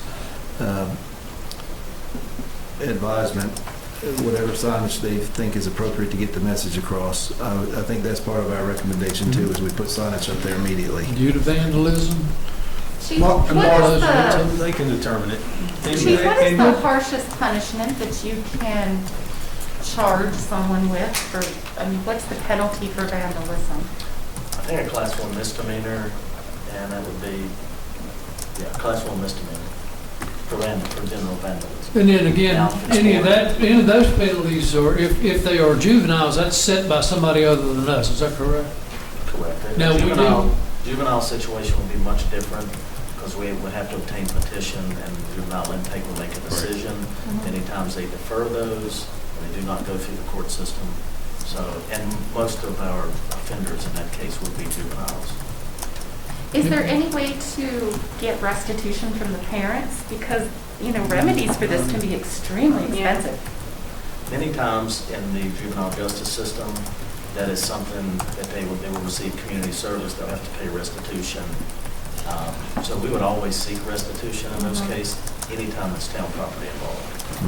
I think it would be good. Not just to the courts, though. Yeah, but to just have the dollar figures that we have had to spend on, particularly the Renville Knolls Bridge and the fencing and stuff at the skate park, and the bathroom, and we do have a confession on it, so hopefully that's going to, and we do suspend those and cite them for trespass and ban them from facilities for up to a year. Correct. That's all facilities. All park and recreation. All park and recreation So facilities. if we do nothing, then this not only will continue, but the good apples that are out there, which is the majority of them, the good apples are going to quit being there. So the few bad apples need to be weeded out because it's twofold. But the majority of them, which are great kids, are going to quit going there. because of that. Okay. And Mark, you feel pretty comfortable what we're doing? Yes, sir, I do. So you'll implement it and let us know the contacts and stuff like that. All right, very good, thank you. I don't think we need to take an actual vote on that other than the head nod. I think we're in agreement to the 1,000. Okay. Discussion regarding a cap on utility debt relief. Yours? Val's? Ours? It ain't me. Both. Go ahead. Essentially, what we're looking at with the utility relief program that, of course, was originally funded through the CARES Act, we did agree to match, I guess, or to include town funds for penalty and interest, because that's not eligible. But basically, we're looking at a cap on the utility relief, thinking $5,000 cap. No, the suggestion was $3,000 for residential, I think that's what we said, and $7,500 for business. I think it's 4,500. Yeah, 4,500 and 7,500. I take one asphalt. Hold on, 4,500 residential? Yeah. And it only covers water and sewer, and this is just the CARES Act funding. This is not any additional general funds, but we went through the first round. The first round, we did a little over 20,000. This round is a little over 20,000. But we have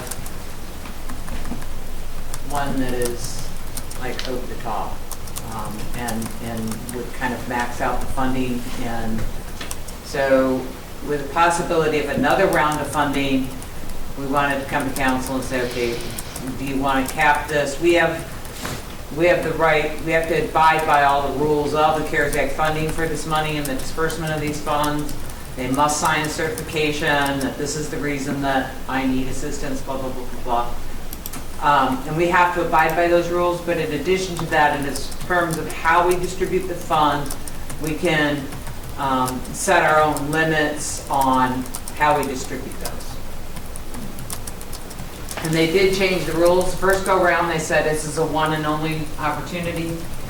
And the governor in his budget amendment changed that so that they have more than one opportunity to apply and receive funding more than once under it now.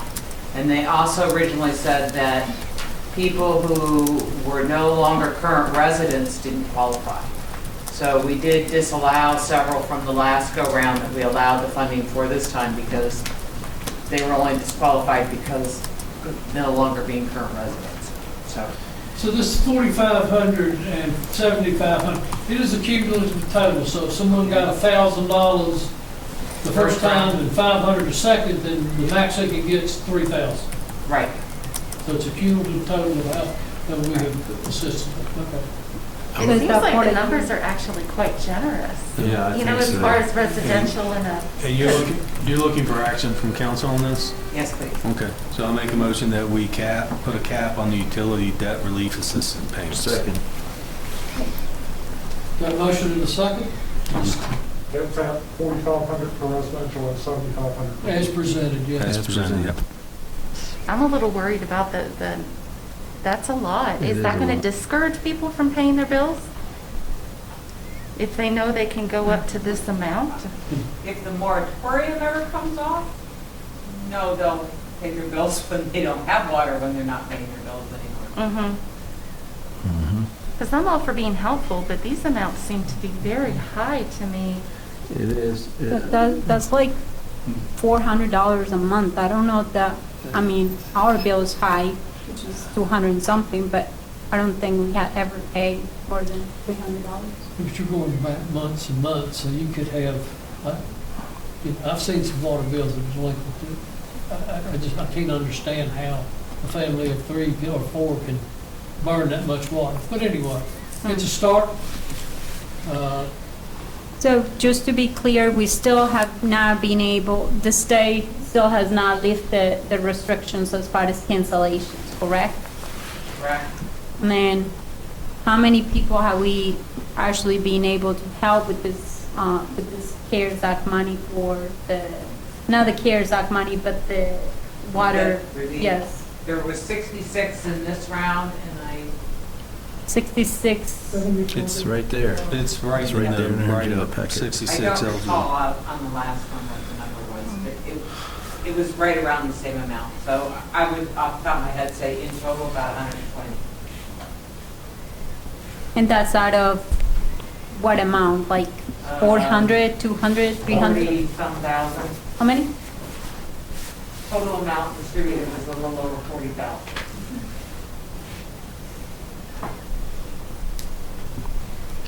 All right. Okay.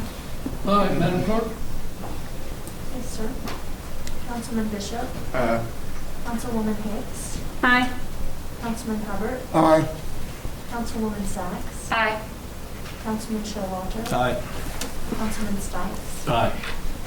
6-0, thank you. Staff reports, town manager? I'd like to ask council if you feel you need a further work session on the budget. Is there a desire for that? I'm fine with it. I do. I'm good with it. I would like one.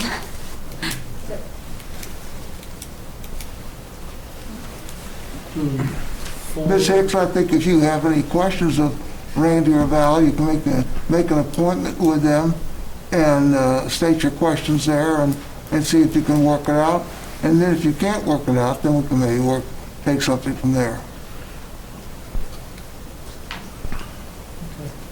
So at this point, our public hearing on the budget is May 12th. That would be the water rates. Water rates. The second meeting in May would be the Public hearing. on the budget. Okay, very good. Anything else? Just want to make sure you're okay with us advertising the budget as proposed. Yes. Well, is there any way that we can, because I was going to talk during the council report as far as trying to see if we can come up with, or for me to ask council and see if we can look into trying to see if we can get some financial help from the county as far as for different items and things. And I think I would really like the support from council as far as moving forward to even just writing a letter, even if it was the case. I really would like for us to see how we can try to work a little bit more as far as trying to get some funding. Well, I think, if I'm not mistaken, the county is voting on their budget on April 19th. Is that what I'm understanding? They're going to vote the passage of the budget? Is that? I believe that's correct. Yeah, so I think well, But okay, there wait, is let's- amendments and stuff like that too that they also do, and they're also, gonna be talking more about. I wouldn't want to base our budget based on what we think we can get from the county. I think as we would do in ours, if we do receive money from the county at some point, then, it goes into the operating fund and we'll use it appropriately. I think, and you and I, we talked a couple hours Friday, and I think I cautioned you that, we may be doing a little too late in this stage of the county's budget. Because I don't feel that they're going to add any monies to it, and I think we need to make sure, or I would hope that we make sure as a council, that we're not stepping on our own toes here. I mean, I know that we pay a lot of money to the county. Our citizens pay $21 million in taxes, and you take the school board budget out of it, that's probably 70%. So we still, there's about $5 or $6 million that we pay in and we don't get anything for. And I think it would be nice to be able to sit down and work with them in future budgets to see what we can come up with. But, it's whatever, well, we'll get to that point later, but at this point, I think we're ready to proceed as far as our public hearing on the 12th. And if anything comes up in between, we need to advertise the budget. You can advertise less, you can pass less budget, but you can't pass more than the advertised amount. Is that right? Within reason, you can change the numbers, but the changes can't be more than 1% of the budget. No, they're not gonna be, I'm more than sure. Or you have to have another public hearing. I think going into a discussion like this would be a Pandora's box with no bounds. It would hurt relationships. And I actually talked to a board member today that commented on your presentation to the board. And I think this is a Pandora's box if we were to get into this. And as far as our park goes, which is one of the comments, the time to include the county would have been at the outset. It wouldn't be now, but I'd be 100% against this because it would be a Pandora's box because it would be a sword that cuts both ways. It's not going to be a one-way street. It's a two-way street. And I think it's very shaky ground to be on to go and start to open up a conversation about this. In emergency services, there's some other things, specific topics we can talk about, but I think all is well. There's a lot of community participation. There's specific things we could probably ask, talk to them about.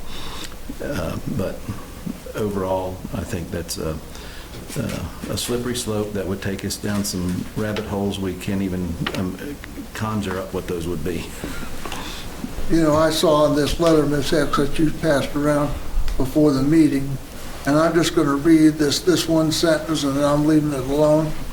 And the sentence states, it would appear as a county citizen, all we get, that's how it's written, all we get is schools, court, jail, and some help from fire and rescue.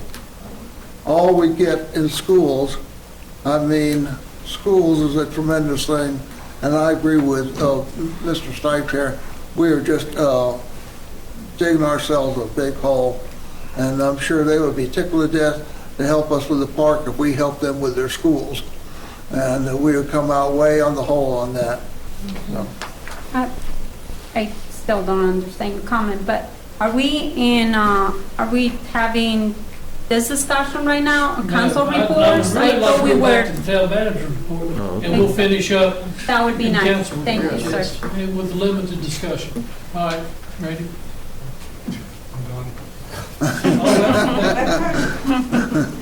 Reed? I'm done. Any other staff? Okay, council reports, Mr. Stipes? I don't have a report, but I will comment briefly on the proposed, at any rate at the aquatic center, $10. You stated, Ms. Hicks, that that's not a lot of money. That's a tremendous limiting amount of money for a family to come. My kids are grown, but if I took my family to the aquatic center, that would be $80. You live in the town. Well, that would be only. But I'm saying that you said that $10 is not a lot of money. That is a wallop of a fee for a family that is looking for some entertainment to come in. I disagree with you. $10 is a lot of money for a family of 4 or 5 to come to the aquatic center for a day. And our resident is $10 a month. You can come as many times as you want. Is that the same for out of town, or is it? Mm-hmm. So for the same amount, month, the $5 that we're paying Christians per citizen. It's my turn to talk, Ms. Hicks, and I'm just making a statement that $10 is a prohibitive amount of money for anyone to be able to come to that aquatic center and use it. And I agree that we need as many people to use it as possible. So that's my council report. Sir, with Sure. the, I'm sorry. Sure. Nothing. Mr. Hubbard? I just wanted to make a comment here about the 2 primaries are coming up, and we usually don't talk about this, but the Republican primary is going to be coming up on the 24th. It's going to be at the government building, and it's going to be from 9 to 1. And you don't have to be a Republican or a Democrat to go to these and vote. You can be anyone. And I just think it's important that, we consider the different candidates that are running in the primary. And in this particular case, we can vote for a person that we feel is going to do a good job and is going to work for the community. And that's all I When have. is the Democratic primary, Mr. Hopkins? I think it's the 5th of May. On the next meeting, I'll report on that, but it's in May, I believe, yeah. Okay. But the Republican one is the 24th. Okay. Mr. Bishop? I don't have Ms. Sachs? Nothing additional. So, going back on Mr. Stipes said, Mr. Stipes, real estate, I don't know the price of your house, I don't know where you live. I think I have an idea, but I don't know. Real estate taxes for your house for the town of Christiansburg is probably at least $1,000 a year. Would you say that that's a lot of money? I'm not responding to that. I made my Okay, statement. so my question is, Let's get to the we're subject. talking about the $10 that the non-residents, if we were to do something like that. The town of Christiansburg, the aquatic center is costing us $3,292,513 this year. And the budget appropriations. What it will be making this year will be $594,000 for the year. I'm not saying that $5 additional per person is going to make us rich. It's definitely not, but it is definitely something that we should definitely consider.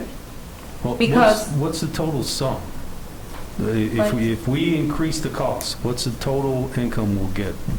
Well, it all Projected depends, income. because right now, we are not only allowed to have, I don't want to give those numbers right now because I don't remember, but it was a very small amount of people that we can actually have at the aquatic center right now using it. Right, but you could retro and go back 2 years and see what the average is I for the past understand, 5 but years. that's something that we can look at again for this last year, because like I was saying, if a town resident of Christiansburg, which is one of the biggest issues that we had this year, is for the residents to be able to use the swimming pool. And I understand the swimming meets, and I want the swim meets, because definitely it does make us revenue. So I'm not against the swim meets at all. I do think it's fair that if we do have some time to be able to be used for the aquatic center for the citizens of Christiansburg to be able to. What are you talking about? You've gone from cost of interest now to Well, what I'm saying is that. and closure. I'm sorry, I can't follow what you're saying. I thought we talked about this earlier in the meeting. I thought you were going to talk about this, trying to get money That's what from she's Montgomery getting County. to, I think. Oh, okay. But Eventually. I do encourage you to go to the board, Aquatic Center Board, and present what you want to do. I'm not willing to increase it. And I would. Well, that's something I guess we But gotta you're not get. really the- giving us any specific information, and you're jumping down different rabbit holes. So I wasn't, all I was saying was that I wanted to talk to Terry, and I talked to Terry, and I want the aquatic center to look into it. I didn't say I wanted to make a decision tonight, show Walter about this. I didn't say I was gonna make it a part of discussion. All I said was, we should bring it to, I was going to bring it to the aquatic center, and I obviously wanted to mention that I did speak with Terry about this. And she was very supportive of it. You're good. You know? Now, the second thing I wanted to discuss was the letter. And if you, So, Miss, I'm going to interrupt you. I want to make sure I understood. You said that Terry Caldwell was in favor of a $10 daily fee. Is that what you said? she said she wants to bring this to the advisory committee meeting, and she didn't say she agrees, but she's going to bring it, and she obviously had some interest in looking into this, because she does say that, the town of Christiansburg citizens definitely should be cheaper. $5 is perfect for them, but the non-residents, it will be fair for them to pay a little bit more. So does she support it, or is it something I she's don't gonna let recall her- the words exactly, but she was very happy about it. Okay. About the increase? We'll Yes, wait on yes. the recommendation. And I would like for that to be a recommendation from the aquatic center to come to council. Okay. And then the second item, which is Hold totally on, different. just not to beat this to death, but as I recall several years ago, we discussed this in the board, and we said it would probably be more trouble than to divide who is from the county and who is from the town, and working that out, and it would be more trouble than it was worth. And I'm just Right, but reflecting that for a couple I years think a ago. couple years ago, Yeah. I think Joanna said that Terry is going to take it to the board that Okay. you sit on as our liaison. And I can I can come and speak during Right. the meeting and everything I else. would encourage you to do that. Yeah, absolutely, because I do think, if you don't have your ID, it will also be good to tell the people, well, I guess you won't get the discount, and that will encourage people to bring in this time, I hope, but anyway, that's a discussion for something else. I will go to the Aquatic Center meeting and talk about this, and then bring it to town council, I hope. If not, we'll, that would be it. Well, just to be clear, that I really think that is the Terry and the Aquatic Centers Board to make a recommendation. to us. And that's exactly what I'm trying to say. I will come to the Aquatic Center meeting, I will talk about it, and if they want to present it to town council and bring the recommendation, that would be under, Okay. In all due respect, that horse is in the stable for right now. So I just mean that we're done with aquatic boards and everybody else discussing. Now, Well, your that's- second part of your yes. comments It was my letter. Mhm. I wanted to mention, I did come to the county board meeting the other day. I wasn't representing anybody from town council, I was just coming as a citizen. Yep. And I spoke about, how I would like to have a little bit more of, what will the word be? I really want a little bit more cooperation together and work together, because I really think I think that the county is doing a really good job as far as financially. They are making sure that they are taking care of everything that they need to take care of. And I was looking at even their budget and stuff, and really interesting stuff I have been looking into. And one of those items is that they only spend about a little bit over $1 million for some of for their parks and rec.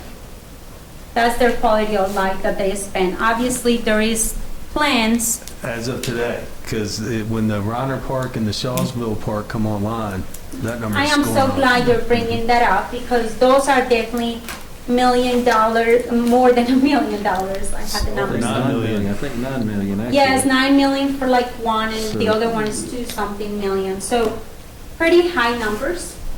And obviously, we are building parks too, but I think if they're getting parks and we're paying for that second tax here, which that covers for different things, but we're also paying the county tax, and I think we're all part of the same county. And I think it will be fair for us as the town of Christiansburg to hopefully, as the county, can we work together and maybe getting some more assistance for our town? And I think it's important to do that as town of Christiansburg citizens, to request a little bit of that money. And what I wrote in the letter, I would like to propose and explore the opportunities to partner and work more closely with the county Parks and Rec Department. And I'm not saying that we're not doing that, because I know the Parks and Rec from the county works very close with Briarly and our Recs Department. But it appears to have a lack of facilities, and hopefully soon we'll be having a surplus of facilities. However, the county does very little for Parks and Rec for our town citizens that provide quality of life to everyone or funding. It will appear as county citizens, all we get in schools is the core jail and some help for fire and rescue. We're lacking additional help for infrastructure, public safety, and quality of life. Let me stop you right there. No, she's reading the letter. She's reading the letter. Go ahead, Joanna. Thank you, sir. That was very kind of you. Let's let it go. I know it. Let it go. In my opinion, I feel like we need to find ways for the almost 25,000 county taxpayers as residents of the town of Christiansburg to get Parks and Rec funding from the county as well. The majority of the 1% local sales tax allocated of the 4.3% is the state of the 5.3%, and the county comes from within the town of Christiansburg limits. But yet the reallocation of the sales tax sharing is controlled by the county. It is my belief that we may deserve more of those funds, since our town does the most work, created the infrastructure to support all this here in the town, I'm not talking about the county, we are a lot of the reasons why people move, shop, and eat here and play in this area. And when I'm saying that, it's Christiansburg. My proposal is to either to have open discussion or enter discussions with the county regarding them having a shared use agreement for our town parks, aquatic center, the new park, and they in return use a part of their budget for parks and rec to allow county citizens access. If we truly believe that these facilities bring us in tourists for meals from meal taxes and other items, let's encourage, for example, Roanoke residents to use town facilities more than ask the county to help pay for it. And when I was talking about Roanoke in there, it was just an example. It wasn't. So I really, really would like to have some discussions, so maybe having this and talk about this. I don't know with who you spoke to, Brad, but I did get, during the meeting, I was not able to speak with the county members. I am wanting to do that as a citizen too, because they work for the county, and I'm also a county resident. Okay. But I also believe that some of the feedback that I got from some of them was actually very positive, believe it or not. One of them even mentioned it would be really nice to even have the deal that Radford has. So, I mean, I'm all for, as far as my person goes, I'm all for having even those deals like that for the county to provide, a recreational or aquatic center and then pay for it, and then we, so, but I think we definitely need to have those conversations, and I encourage us as town council members to do that. Can I make just a suggestion? Absolutely, sir. Since we're moving into and I'm not talking to the other end of the table, we are going to have half of our council will be brand new. So, and I do agree that the timing is a little late. I do think there should be a discussion. And this isn't the first time any council member has never brought up getting additional funds from the county, since we do pay two taxes, one to the town, one to the county. I think this has been mentioned several times, but it's time for an update. But I would encourage, one, we figure out the format, whether it be a liaison meeting like we've done one time in the past, I think in the past 7 years. Randy, you're working on another meeting at this point. But my invitation would be, since it is for sure, since there's no council people on that end of the table running, that we have that meeting at the beginning of the year with a new set of council members, because I don't want to hold our new council members hostage, and no offense to what you got, your goals, okay? If you guys want us to mention something on your behalf, we'd be happy to, but it would be nice to have the new council, some new input, and maybe a new discussion. But I think the format would be good for just the liaison meeting like we did at the Great Road a few years ago, or wherever we want to have it, and that's where you present that discussion, and the discussion is not to burn bridges. It's so Joanna can mention her ideas, and I guarantee you the three new council people are going to have some ideas to run across them, and we need to be prepared that the Board of Supervisors is going to have some pushback to us and some requests of us too. So there has to be, we have to open the discussion, be open to it, and hopefully they are, and then we move on from there. I think, that's a very good point, that, with three new council people coming in, I think it's sort of a bad situation right now with the three of us leaving and get the new blood in here, and so it's going to take a while to get this down, and you should have the new people, calling the shots. I agree with that. I really, I'm glad of the comments you have made, Showalter, because it definitely makes sense. I also think that maybe, like my grandparents always said, you ask, maybe you'll receive. And I always go by that. And if we don't ask, nobody's going to help us more than if they don't have to. And I think if we ask, we have been asking about schools and things like that for a while, and it's actually happening now. So I'm grateful for that.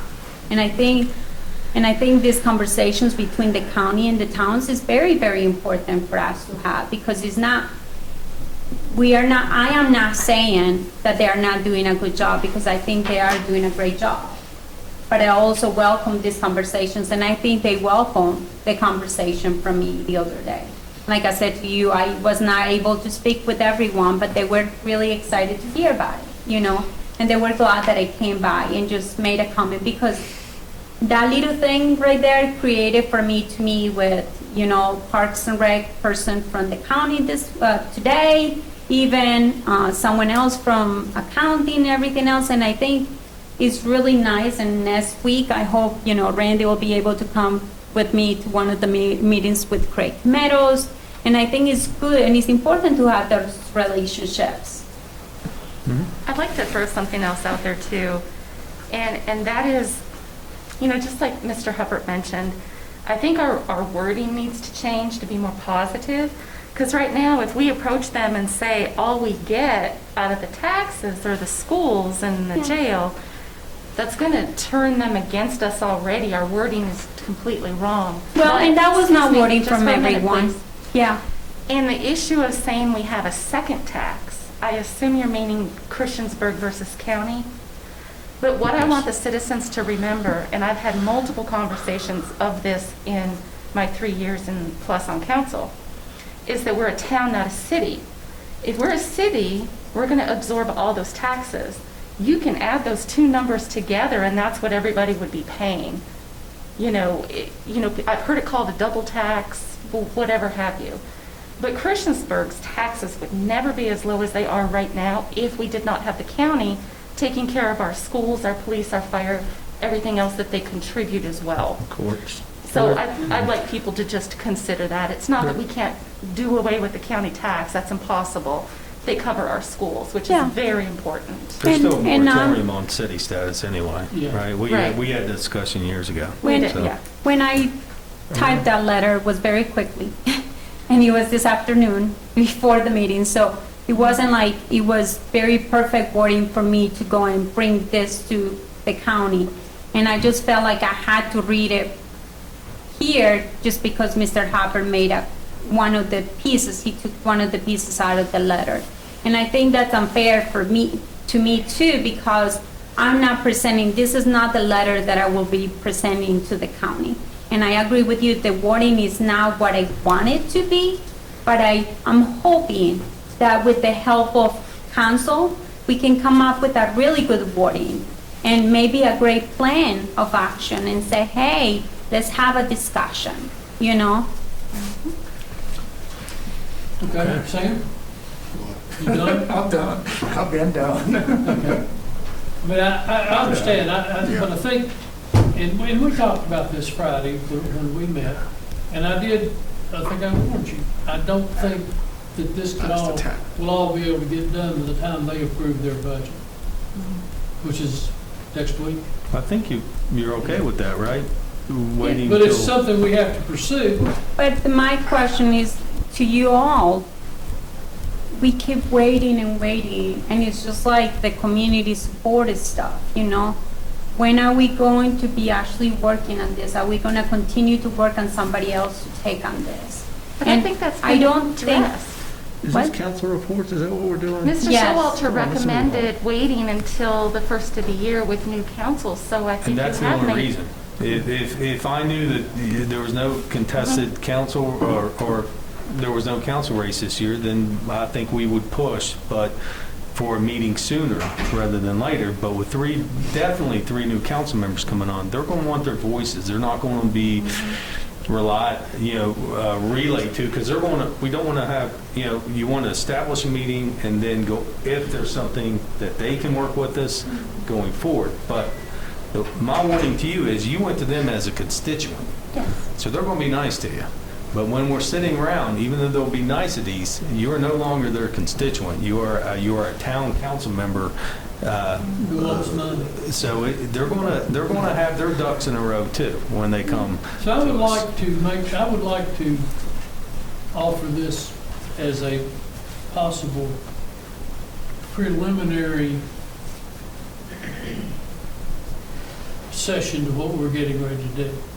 I would like to recommend the town manager and the assistant town manager and finance director the Director of Parks and Recreation sit down with those constituents from the county, those 4 positions, and just get a feeling back and forth as to, what can we do, what would you do, are you willing to do anything? Or,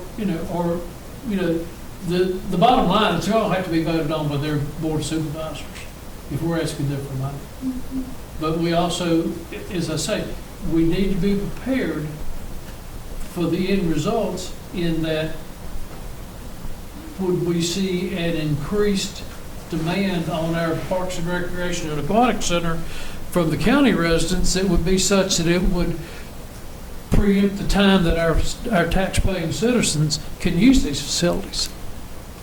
I would rather not our staff sit down with them. I'd rather us have a meeting to establish and have a discussion between, the Board of Supervisors and Town Council at the beginning of the year and see where that goes from there. I don't want to waste Randy's and Andrew's and Craig Meadows' time. They got other stuff they can be doing. Well, in the meantime, can we all continue to get, and I know that you guys are leaving, but you're still here. And I really would like to have a little bit of input from you guys as far as if this was something that your council members were to do. Now, I'm not asking for the support right now, but what I'm asking is how will you handle this? And is there any, additional information that we need to gather, how to gather that information? Because I feel like there is a lot of information that we have, but it's also it's a big task that we can, numbers and things like that. And I think it's very important to have Valerie and Randy and Andrew start talking and having these conversations right now.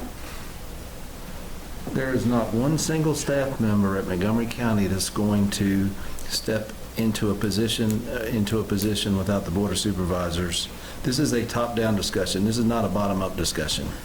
And I think, Mr. Sowell, I'm not in favor of any discussions until the boards actually build a relationship and start at that level, because we have consummate professionals. I'll call Mr. Meadows.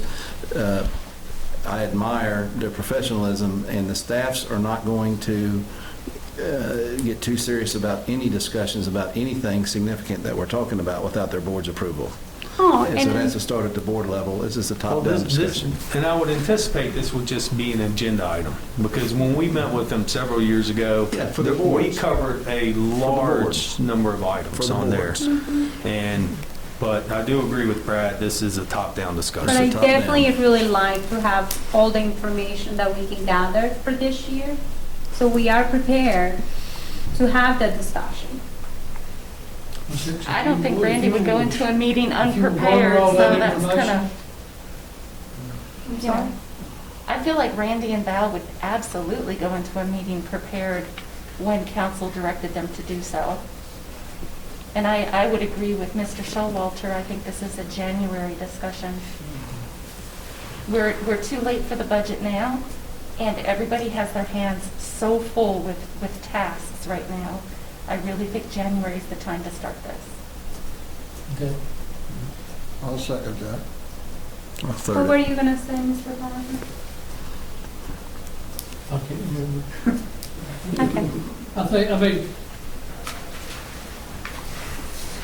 Okay. There is nothing, Ms. Hicks, to prevent you or anyone else on this council appearing before the county budget hearing as a citizen to make these statements.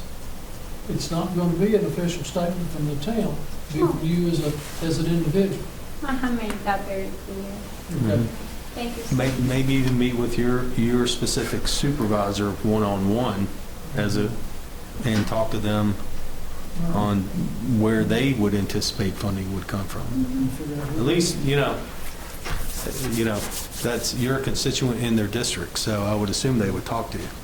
It'd be Steve Fitzhowski, I think. Okay, very good. Any other council reports? Hearing none. Other business. Where's my vice mayor? Right You here. reading? Our vice mayor. Your okay. Closed session, closed meeting. Closed meeting, okay. Request for a closed meeting under Code of Virginia 2.2-3711A7 for consultation with a legal counsel and briefing by staff members or consultant returning to actual or probable litigation, which such consultation or briefing open meeting would adversely affect the negotiation that word. Or litigation. Litigation, thank you. We come out, posture or the public body for the purpose of this subdivision. Probable litigation means litigation that has been persistently threatened or on which the public body or its legal counsel has a reasonable basis to believe will be commenced by or against a known party. The closed meeting is to discuss a claim by Allegheny Construction regarding the North Franklin Street and Campbell Street intersection and North Franklin Street border project.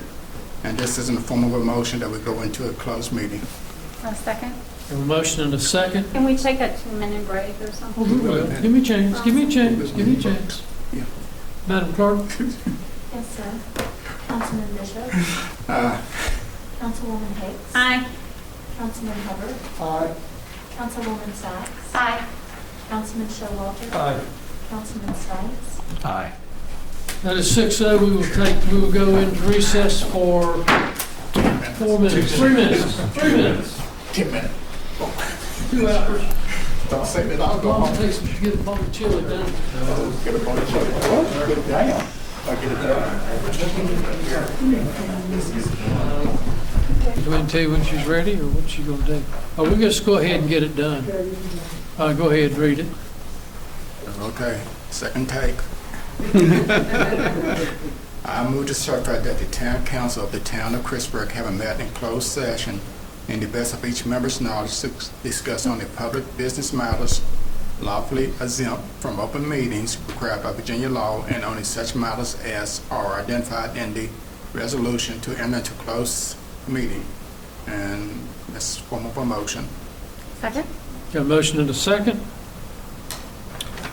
Madam Clerk? Councilman Bishop. Councilwoman Hicks. Aye. Councilman Hubbard. Aye. Councilwoman Sacks. Aye. Councilman Showalter. Aye. Councilman Stites. Aye. That is 6-0. We are not taking any action on this matter at this time. We've been advised as to what we need to do and what's out there, so there's no action for us to take at this point. Is there anything else to come? Oh, yes, there is. Mr. Hubbard, I think you're... Ms. Sachs would like to change, since she is on the board of directors of the YMCA, she would like to change her yay vote to an abstention. And that's in the form of a motion from you? Yes, a form of a motion. That's a new board for me, so I apologize. I made that mistake. I should have had an abstention. Second. All those in favor of changing it from 6-0 to 5-0 and an abstention? Madam Clerk?